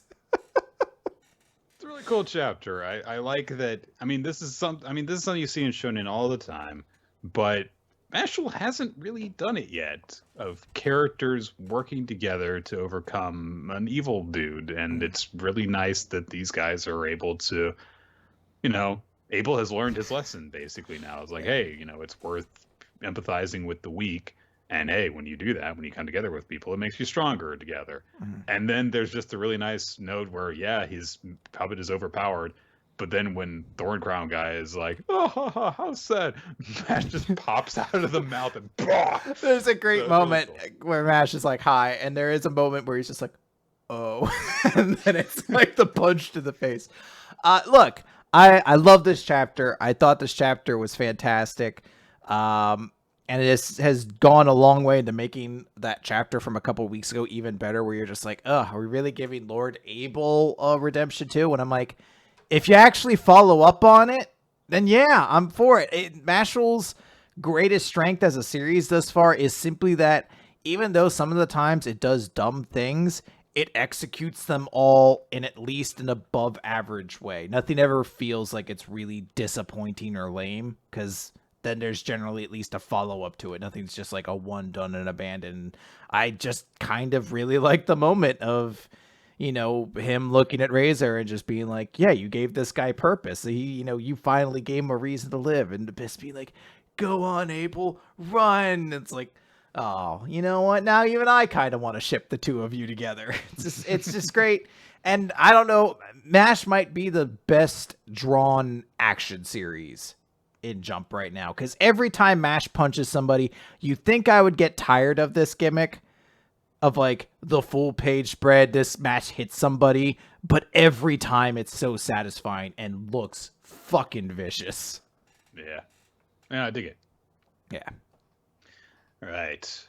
Ayakashi Triangle, Chapter 19, Matsuri versus Jinyo. And then... So, Matsuri came in to save Suzu in the last chapter, punched Sosuke.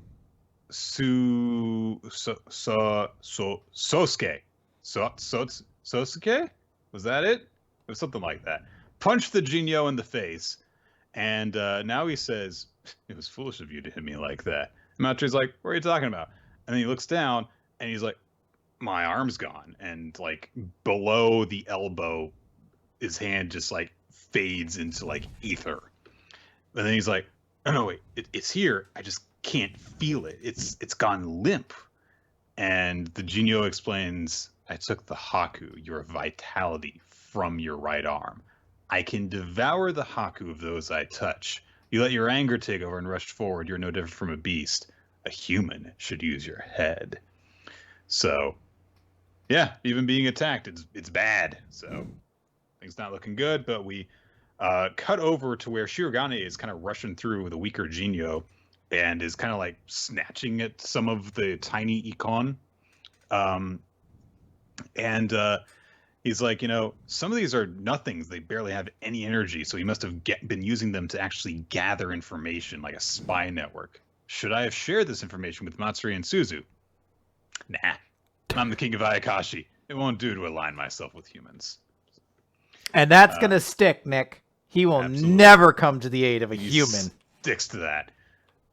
Fighting between Matsuri and... It's Sosuke, isn't it? I think it is. I call him Shark Boy, and she hasn't done Lava yet, but Shark Boy and Lava Girl does seem like the appropriate two-name combo for Matsuri and Shark Boy. So... Yeah, we see that Nino Kuru, of course, is fighting some of the weaker Ikon using his new Exorcist Ninja art, Thunder Slash Recoil, which appears to turn him into a Super Ball, basically, as he bounces around between them. His little buddy is like, oh, your jutsu is even effective in limited spaces. And he's like, I couldn't ascertain the most effective jumping points, so I'm still inexperienced. So he's downplaying his accomplishments. And basically, we're told like Ninokuru is working hard since he was motivated in the battle with Karaku. So Matsuri thinks to himself in this moment, that's what an Exorcist Ninja has to do, is turn a loss into a positive. So he snaps out his scabbard, and it wraps around Sosuke, and he's like, what the hell are you doing? And Matsuri thinks, well, Ayakashi are made of energy. They don't have a physical body. So if I damage him and he can't be regenerated, he will lose his shape and it'll disperse. So I just gotta calm my mind, heighten my con, embed that in the air to become the wind. And he rushes forward with his sword as wind surrounds his body in this drill, which he declares his Exorcist Ninja art, Spiral Thrust, and goes straight towards Sosuke as he's bound up in the rope. And then a mouth opens and chomps through Matsuri's thigh. And I will say that each time we get the visual from here on of Matsuri's Haku being bitten, it's like, here's Matsuri's naked, bouncy body with holes in it. So it's like, this is weird. Like, someone's jerking off to it. It's supposed to be sexual and concerning. My favorite type of porn, sexually concerning. It's like, ooh. I hope that poor girl's okay. Ooh. So Matsuri, of course, is shocked by this. He's like, I can't feel my leg. And stumbles to the ground. And Sosuke's like, you're too gullible for your own good. I lied about being able to devour the Haku of those I touch. It's done in a different way. Jinyo are the Ayakashi most similar to humans, so you shouldn't trust me so easily. And just all these bites appear through Matsuri's Haku, like his entire body gets chunks taken out of it spiritually. And so as Matsuri passes out and falls to the ground, his last thought is, run, Suzu. As Suzu, of course, is watching, screams out his name. And now Sosuke is like, your Haku tastes like that of the king of Ayakashi. Perhaps it's the effect of the gender swap awakened jutsu. Creepy observation. And he starts mocking Suzu, who's reacted in shock to Matsuri's defeat, saying, you can sense it. Haku is life energy that resides within the physical body, and I devoured almost all of his Haku. Matsuri Kazamaki is dead. I'm sure he's dead. It's gonna stick. Yep. Suzu falls to her knees, starts crying, and all of a sudden Sosuke's like, oh, yes, that's the expression I wanted to see. Your life force is getting tastier with sadness and despair. The ultimate dish is complete. And he stalks towards Suzu, and as he does so, just a mouth appears in the air in front of him with lips, which is actually the creepiest part to me, is that you can see part of the lips because they're all luscious and stuff, and it's like, ew. So the mouth goes towards Suzu, but then she vanishes, and of course, Suzuki's like, what the hell? She disappeared. This Ayakashi energy, it belongs to... And he looks over at Matsuri's fallen form, at the scroll that has now been unfurled and is burning up next to Matsuri's body. And it's the scroll that was used to seal away Shirogane, who is now there in his full King of Ayakashi giant cat form. And of course, he took the chance while everyone was distracted and Matsuri was down to destroy the scroll. And he said, and so Sasuke's like, oh, so you released the scroll. That just makes you a petty thieving cat.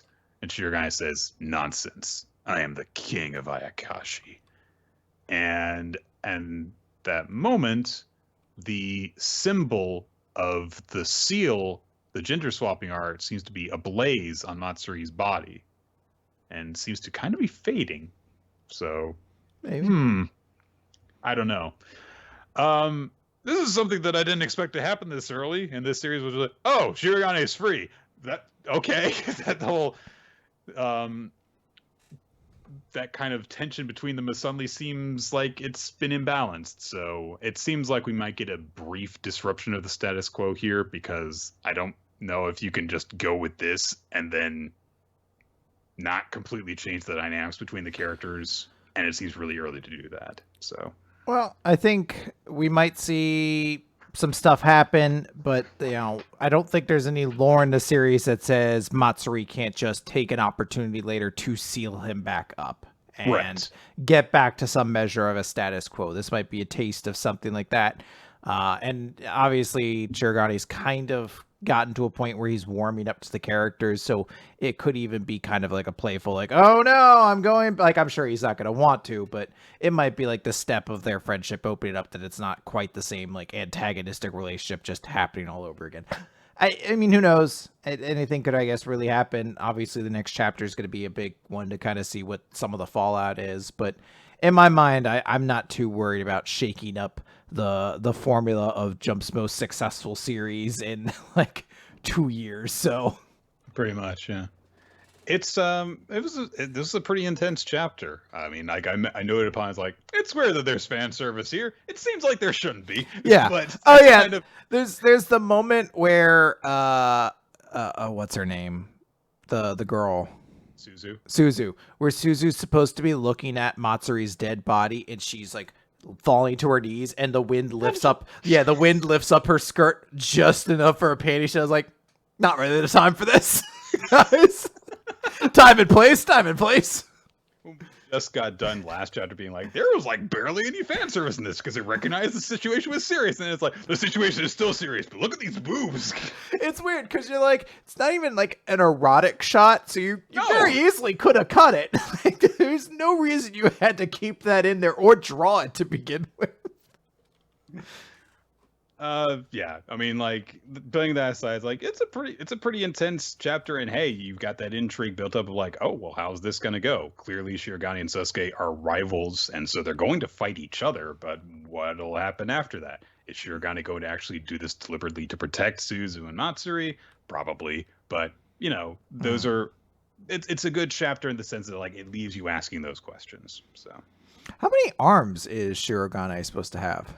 Oh, it's 6. Okay, never mind. He's got the front paws, and then he's got the arm reaching out. So you could see 3 legs on the other side. Yeah. So okay, it's 6 legs total. Got it.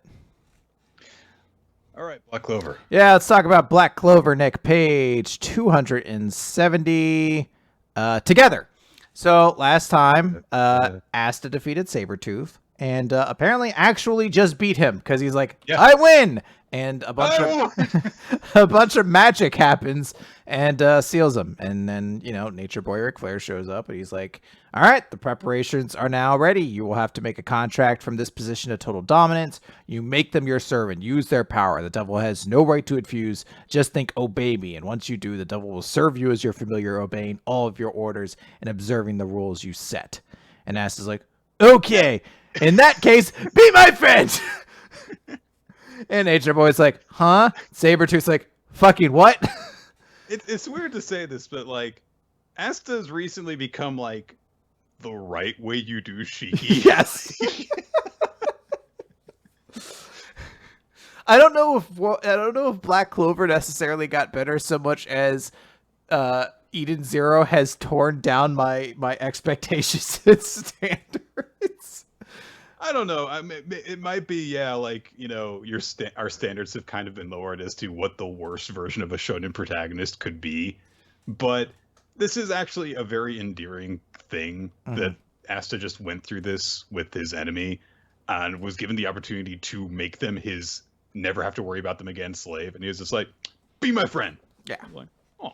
I mean, it is still weird to order him to be your friend, but I understand Asta doesn't understand some of the ramifications, and they don't seem to be playing into it. He's like, no, you genie wish motherfucker, now I have to always be your friend no matter what happens.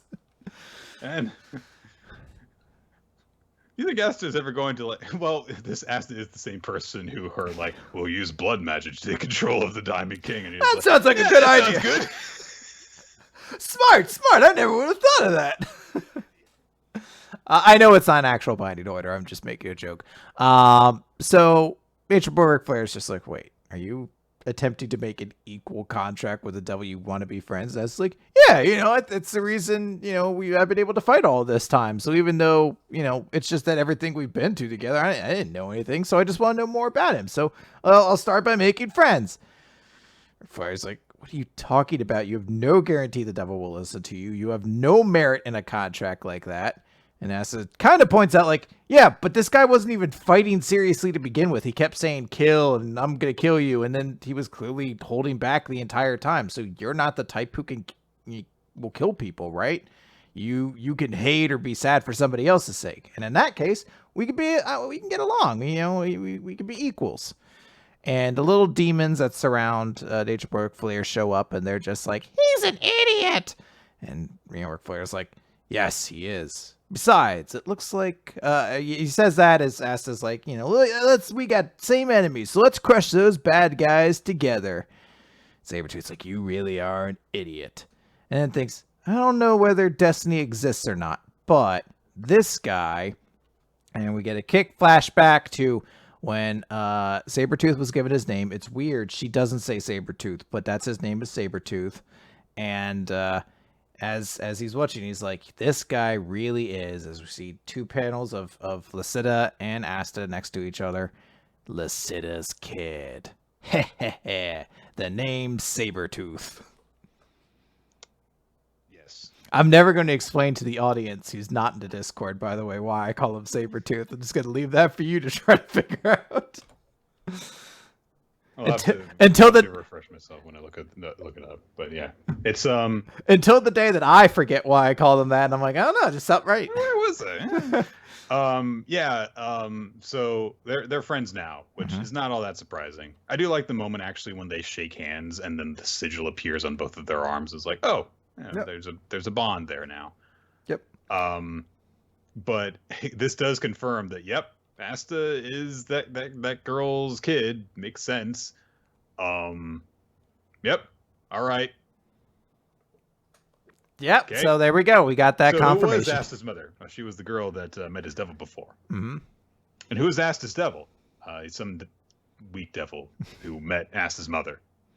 And who's Asta's mother? It just goes on forever. So Asta gets his arm back. They bonded together. Nature Boy Ric Flair says the contract's complete, and that was very silly. Who would have thought you were that foolish? But you chose right, and he has actually a very relieved and happy look on his face. And all the little devils around him start cheering. They're like, ha-ha, we're up! And he's like, people who are right aren't necessarily rewarded. And so, get stronger in order to keep yourself from losing to unjust evil. And he turns into what many people have described as a Bloodborne character. I agree. I've also been playing Gloomhaven Jaws of the Lion, and that is 100% the character miniature for Hatchet. To the point where I was like, no, it can't be. My dreams aren't coming to reality, and there's a Gloomhaven manga.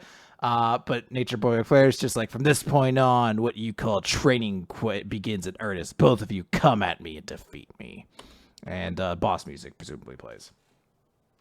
So, Nach's new look is like if you go into the character creation scene, you click all of the aesthetic options. So like, yeah, and I want a chain collar, and then I want clawed gloves, and I want a mantle, and I want 5 belts, and I want a hat, and I want my hat to have wings and feathers and horns. I want a hat and horns, yeah. But that said, he still looks really cool. He looks very cool right now. I legitimately a very cool looking design.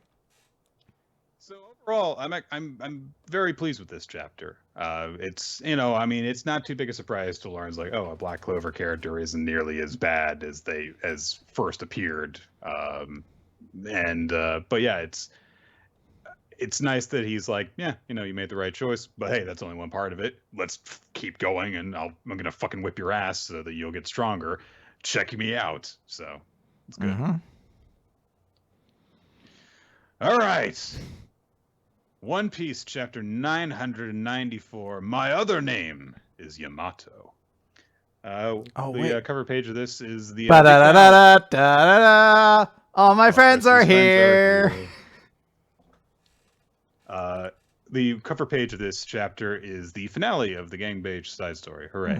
So, a marriage happened, I think. Yeah, Lola married Beige's lieutenant, I think, or one of the characters in his group. I actually don't know if it was his lieutenant or not.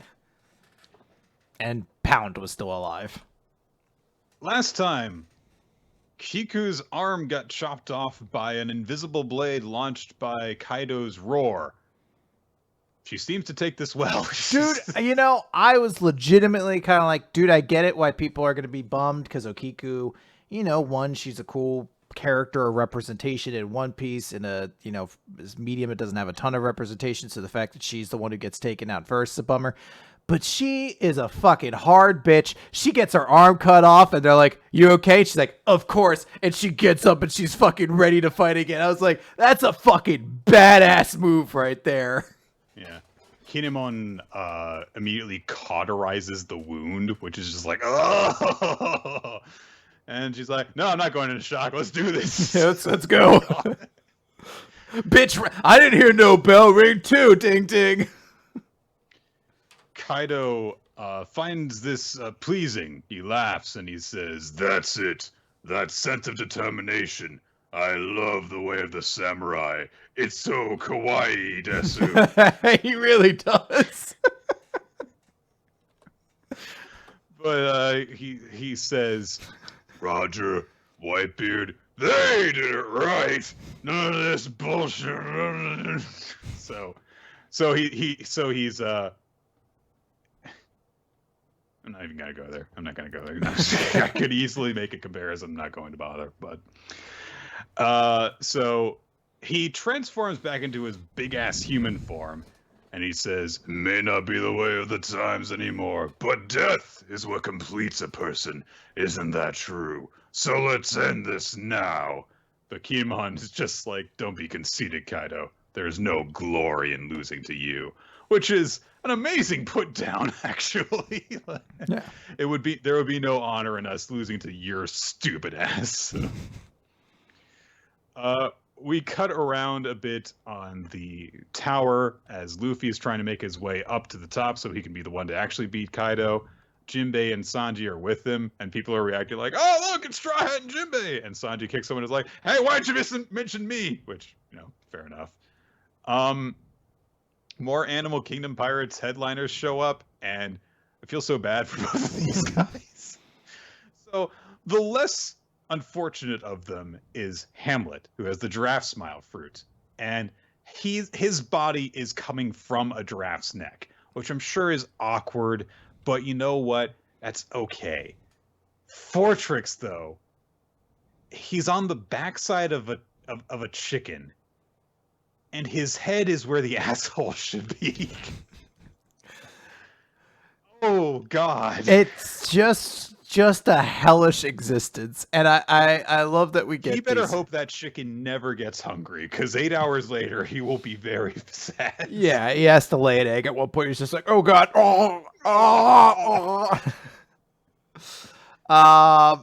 I do love that they introduce these characters, Hamlet and Fortrix, and they have these stupid designs, and they are immediately one shot by Jinbei and Luffy, who are just like, you guys are stupid, get out of here.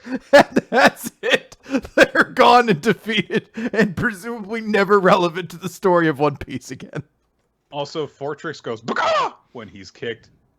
Hamlet goes Raffe, because no one knows what sound giraffes make. He had to make a guess. He's like, they say their names, right?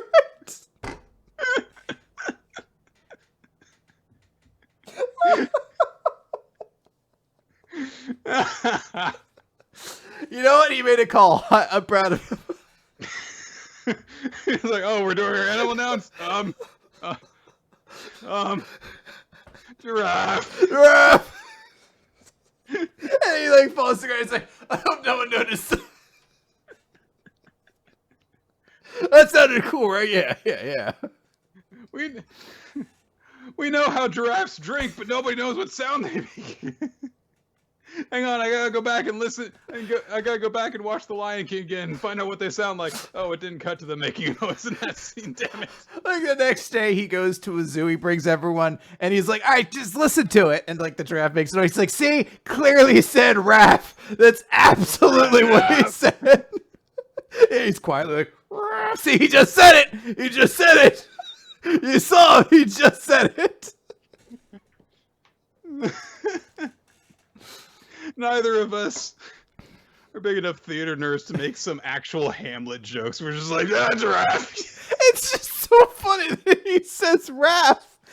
Usually I need the sound a giraffe makes. I can't say nothing. You think that Kaku would meet this guy and be like, I'm less happy with being a giraffe now. Oh boy. I'm gonna miss you, Sir Hamlet. One-page character. All right.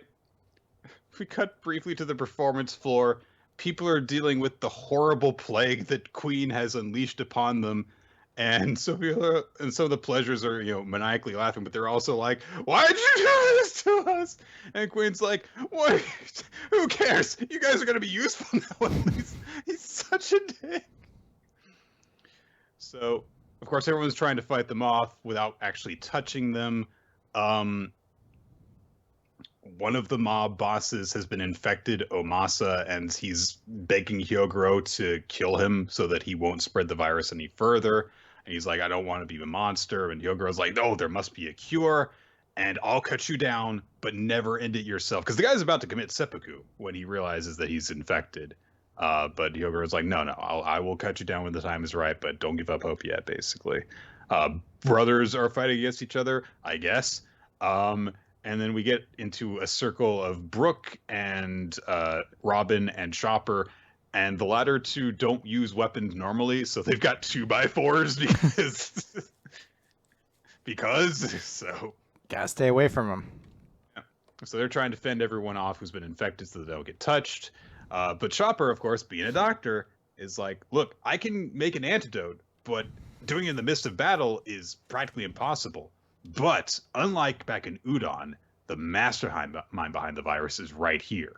Whoever cultivates the virus must also have the antibodies. If we can get those, then I can make a ton of medicine. So Brook's like, all right, well, it has to be a lead performer. So stealing the antidote won't be a tall task. So as they're thinking about this and people are fighting and Zoro's cutting down people and stuff, Chopper's basically saying how terrible all of this is, because he's like, this is bad while they're going out of control, but the after effects are going to be even worse. This is making everyone ferocious, their muscle mass is increasing, and it's freezing their skin. The body can't handle that type of stress. So they're like, well, what can we do? And because Robin points out, if we were to abandon the infected, and Queen gets on a megaphone, he's like, they'll die. And if you get infected, you'll last an hour at best. Who's been turned into an ice Oni? Your friend? Your boss? Your subordinate? Bahaha! They might be as strong and lively as they've ever been in their lives. Make sure you hug them one last time before they go. What an asshole. Oh, he's a dick, yeah. At that point, Scratch Apu he wants to leave, basically. He's like, I'm done with this. So He's like, this floor sucks. This sucks. I don't want to be around all these sick people. I'm going to hang out with Hamlet and talk to him about what sounds giraffes make. He would be interested in sounds, wouldn't he? Yeah. He's like, how am I going to summon a giraffe if I don't know the onomatopoeia for it? Yeah. So all of a sudden, Queen's like, hey, Apu! He tosses him a vial. He's like, those are the antibodies for the Isodi sickness thing. If they take them from you, I'm going to kill you. So play keep away. So let's play some freeze tag.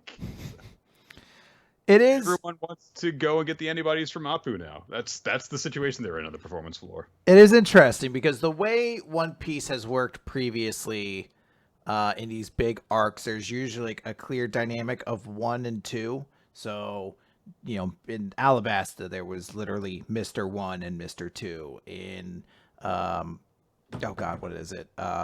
Enos Lobby, there was the Rokoku or whatever that measured your strength, and it was Lucci at 1, and then Kaku at 2, and Jayabura at 3. In this one, we have Kaido himself, and then we have, card rankings of King, Queen, and Jack. So generally in previous versions, you would be like, okay, so Zoro will fight Mr. 1 and Sanji will fight Mr. 2, because that's kind of how indirectly the universe has paired them. The mindset would be Zoro would fight King, or Sanji would fight Queen. But right now, Sanji's on a different floor, and Zoro's on the floor with Queen. So who knows? Sanji had that run-in with King a few chapters ago as well. Yeah, I mean, invisible, and King caught him. Yeah, anything could happen. I mean, at the same time, they also gave us last time the twist of like, hey, Sanji's gonna fight against Khalifa, and then later on, how he's gonna fight Jayabura for Usopp. But I'm wondering if how we're gonna get to those places, or if it is just gonna be someone here who's gonna fight Queen. Because I mean, some people brought up it'd be kind of fitting if Chopper were to fight him. Well, we'll see. Yep. All right, then we cut over to where Yamato is. Shinobu has been struck by arrows protecting Momonosuke. Yamato is now staring down the entire armor division of the headliners. And so they're all kind of staring down Yamato, and they're saying, hey, do you really think you can get away with them? Because, you'd be burdened by a large adult woman with One Piece's weird size differences, so... Yamato briefly looks over Shinobu. A tusk guy whose name I'm not going to remember, forget it, is like, hey, all we got to do is kill the boy and our mission's complete. Shinobu's like, please save Lord Momonosuke, I'm begging you. And Yamato says, I'm going to save you too, Shinobu. I saw you 20 years ago at the execution of Kozuki Oden. There's a cool little shot where we see like a young Yamato, but wearing the Oni mask we saw them wearing earlier. So we don't actually get to see what they looked like back then. And Shinobu was, shocked to hear this, but, Yamato was there when Shinobu shouted out at everyone for daring to call Oden a fool. And Yamato says, your words brought tears to my eyes. The life of Kozuki Oden brought tears to my eyes. And boom, a bunch of explosions hit him while he's standing making this declaration in front of them. And then he just kind of keeps going because he's got a speech to make. He's like, I started, I'm going to fucking finish it, okay? Come on. He says, Momonosuke, on that terrible day, I ran to Kuri to save your life. But I'm sorry. All I could do was watch as Kaido dangled you over the edge. Back then, I didn't have the strength. And then he rushes in toward one of the army units and just boxes him into the wall and goes on to say, because Momonosuke is like, who are you? And Yamato says, I used your father's name earlier, but my other name is Yamato, and I would die for you. Cool. It's a very cool moment. Very cool moment. There is something very cool about being struck by an explosion and continuing your badass speech to inspire this child, basically. It's a very cool moment. And also, when you get a good look at him afterwards, you see it's like, yeah, there's some, scorch marks, but he looks, it doesn't really look like he got hit by a bomb. So, Didn't really bother him that much. yeah, a couple of different cool things in this chapter, and it's nice to see. Obviously we had the stuff going on with Kaido, and there were some cool moments there, but it actually does feel like more facets of this big faction warfare thing going on are starting to heat up in interesting ways. So. All right, that's good. Do it. That's it. That's everything this week. So. All right, so we had to get to our MVP and chapter of the week. Yeah. There was a lot. I mentioned on Twitter. There were a lot of really good candidates for character of the week this week. And it's hard to just pick one. I think my chapter of the week, this is probably a little bit of bias, but I'm going to give it to Mashle. I really, really enjoyed the chapter. I say that just because there were a lot of really good chapters. Honestly, probably it might actually be Kaiju number 8, but I feel like I want to give it to Mashle because it's really, really good. And my character of the week is going to be Power. Just because, who knows, that might be the last time we ever see Power in that form again. I'm going to partially agree with you. I'm also going to say Power. Okay. You said this Sunday when all the chapters dropped that it was going to be kind of difficult to choose a character of the week because a lot of them really stood out this week. Yamato, obviously, in the chapter we just went over. Ichikawa had his big moment as well. And we've got the backstory that happens in Mashle. So a lot of different things that you could give the nod to. But I do think that Power. I mean, because the chapter is all about her and her friendship with Denji, and the fact that that character that we knew through so much of the series as being so selfish has basically sacrificed herself in order to bring Denji back, and the way she did it was by making him want their friendship back and reminding him of how important it was by acknowledging how important it was to her, and that's very sweet. And it's nice to see that heart that lies beneath all of the weirdness and the weird gross outs and the shocks and the bizarre humor that Chainsaw Man is so associated with. My chapter of the week, however, is going to go to Spy Family. I thought it was very cute. I also thought that there were a lot of good jokes in it. And I thought it was just really good from beginning to end. So. Okay. I completely. For a moment, I thought you in my mind, I just attached Spy and Family, and I was like, Mission Yozakura Family. Nick, it was barely an okay chapter.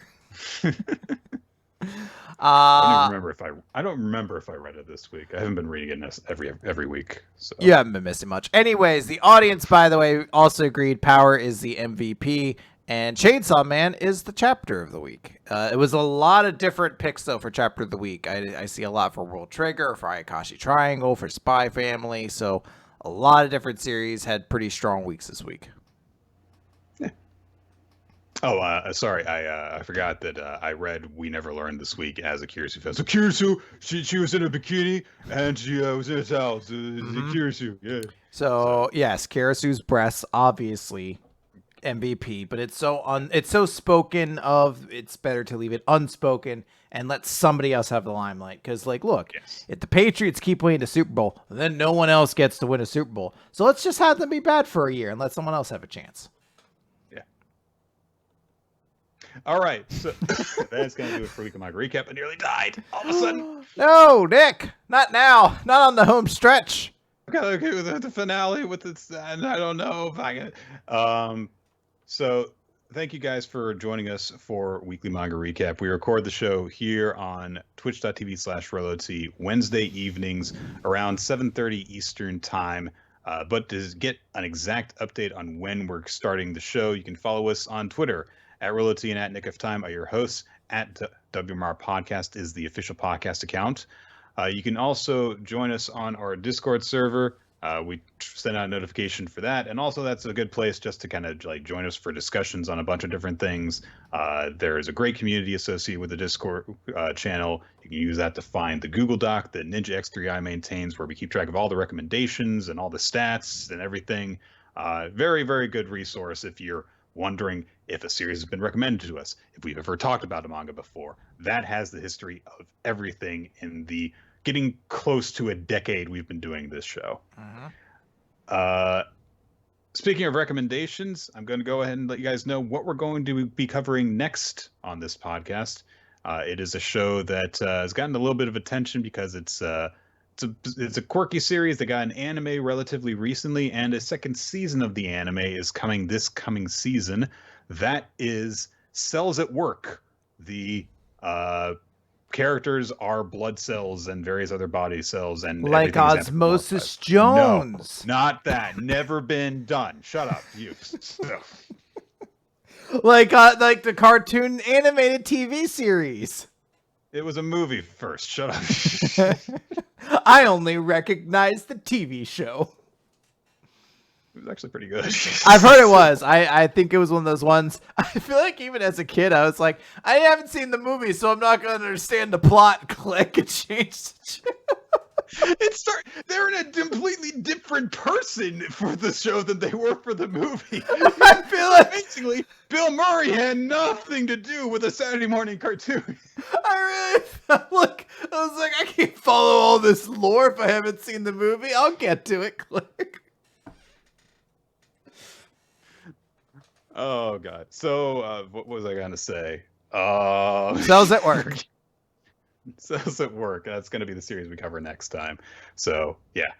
What else do we have to do? I want to give special thanks to people who support us on Patreon. You can check us out, patreon.com/weekly manga recap.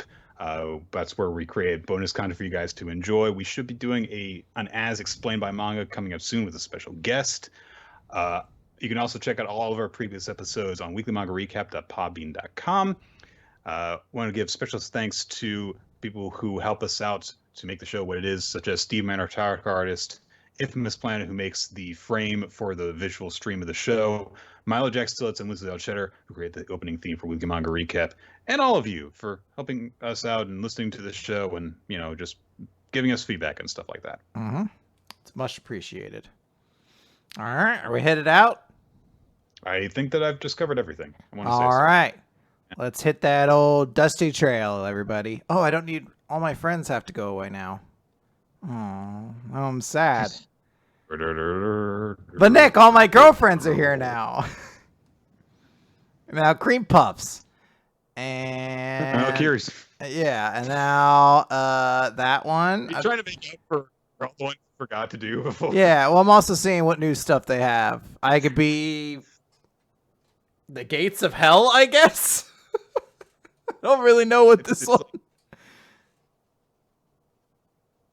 It looks like they started to draw walls, and then they were like, make it Halloween, and so they put jack-o'-lanterns on it, too. Well, you can see there's like a gate with fire and death behind me, so... Don't know. It's round. That'd be great if Skype was like, we want to give a couple options, so people are going to be using our product now, and they're going to have to be participating in meetings, so, here's one where we get to pretend they're in their apartment. Here's an alternate view from that same apartment. Hear them at their workplace. And in case you really want to spice it up, here's you with the Gates of Hades. Like, I don't... in case you really want to spice up that Halloween meeting. Yeah, and so the third quarter reports are just coming in, and what do you think about this? Goodbye, everybody. All right.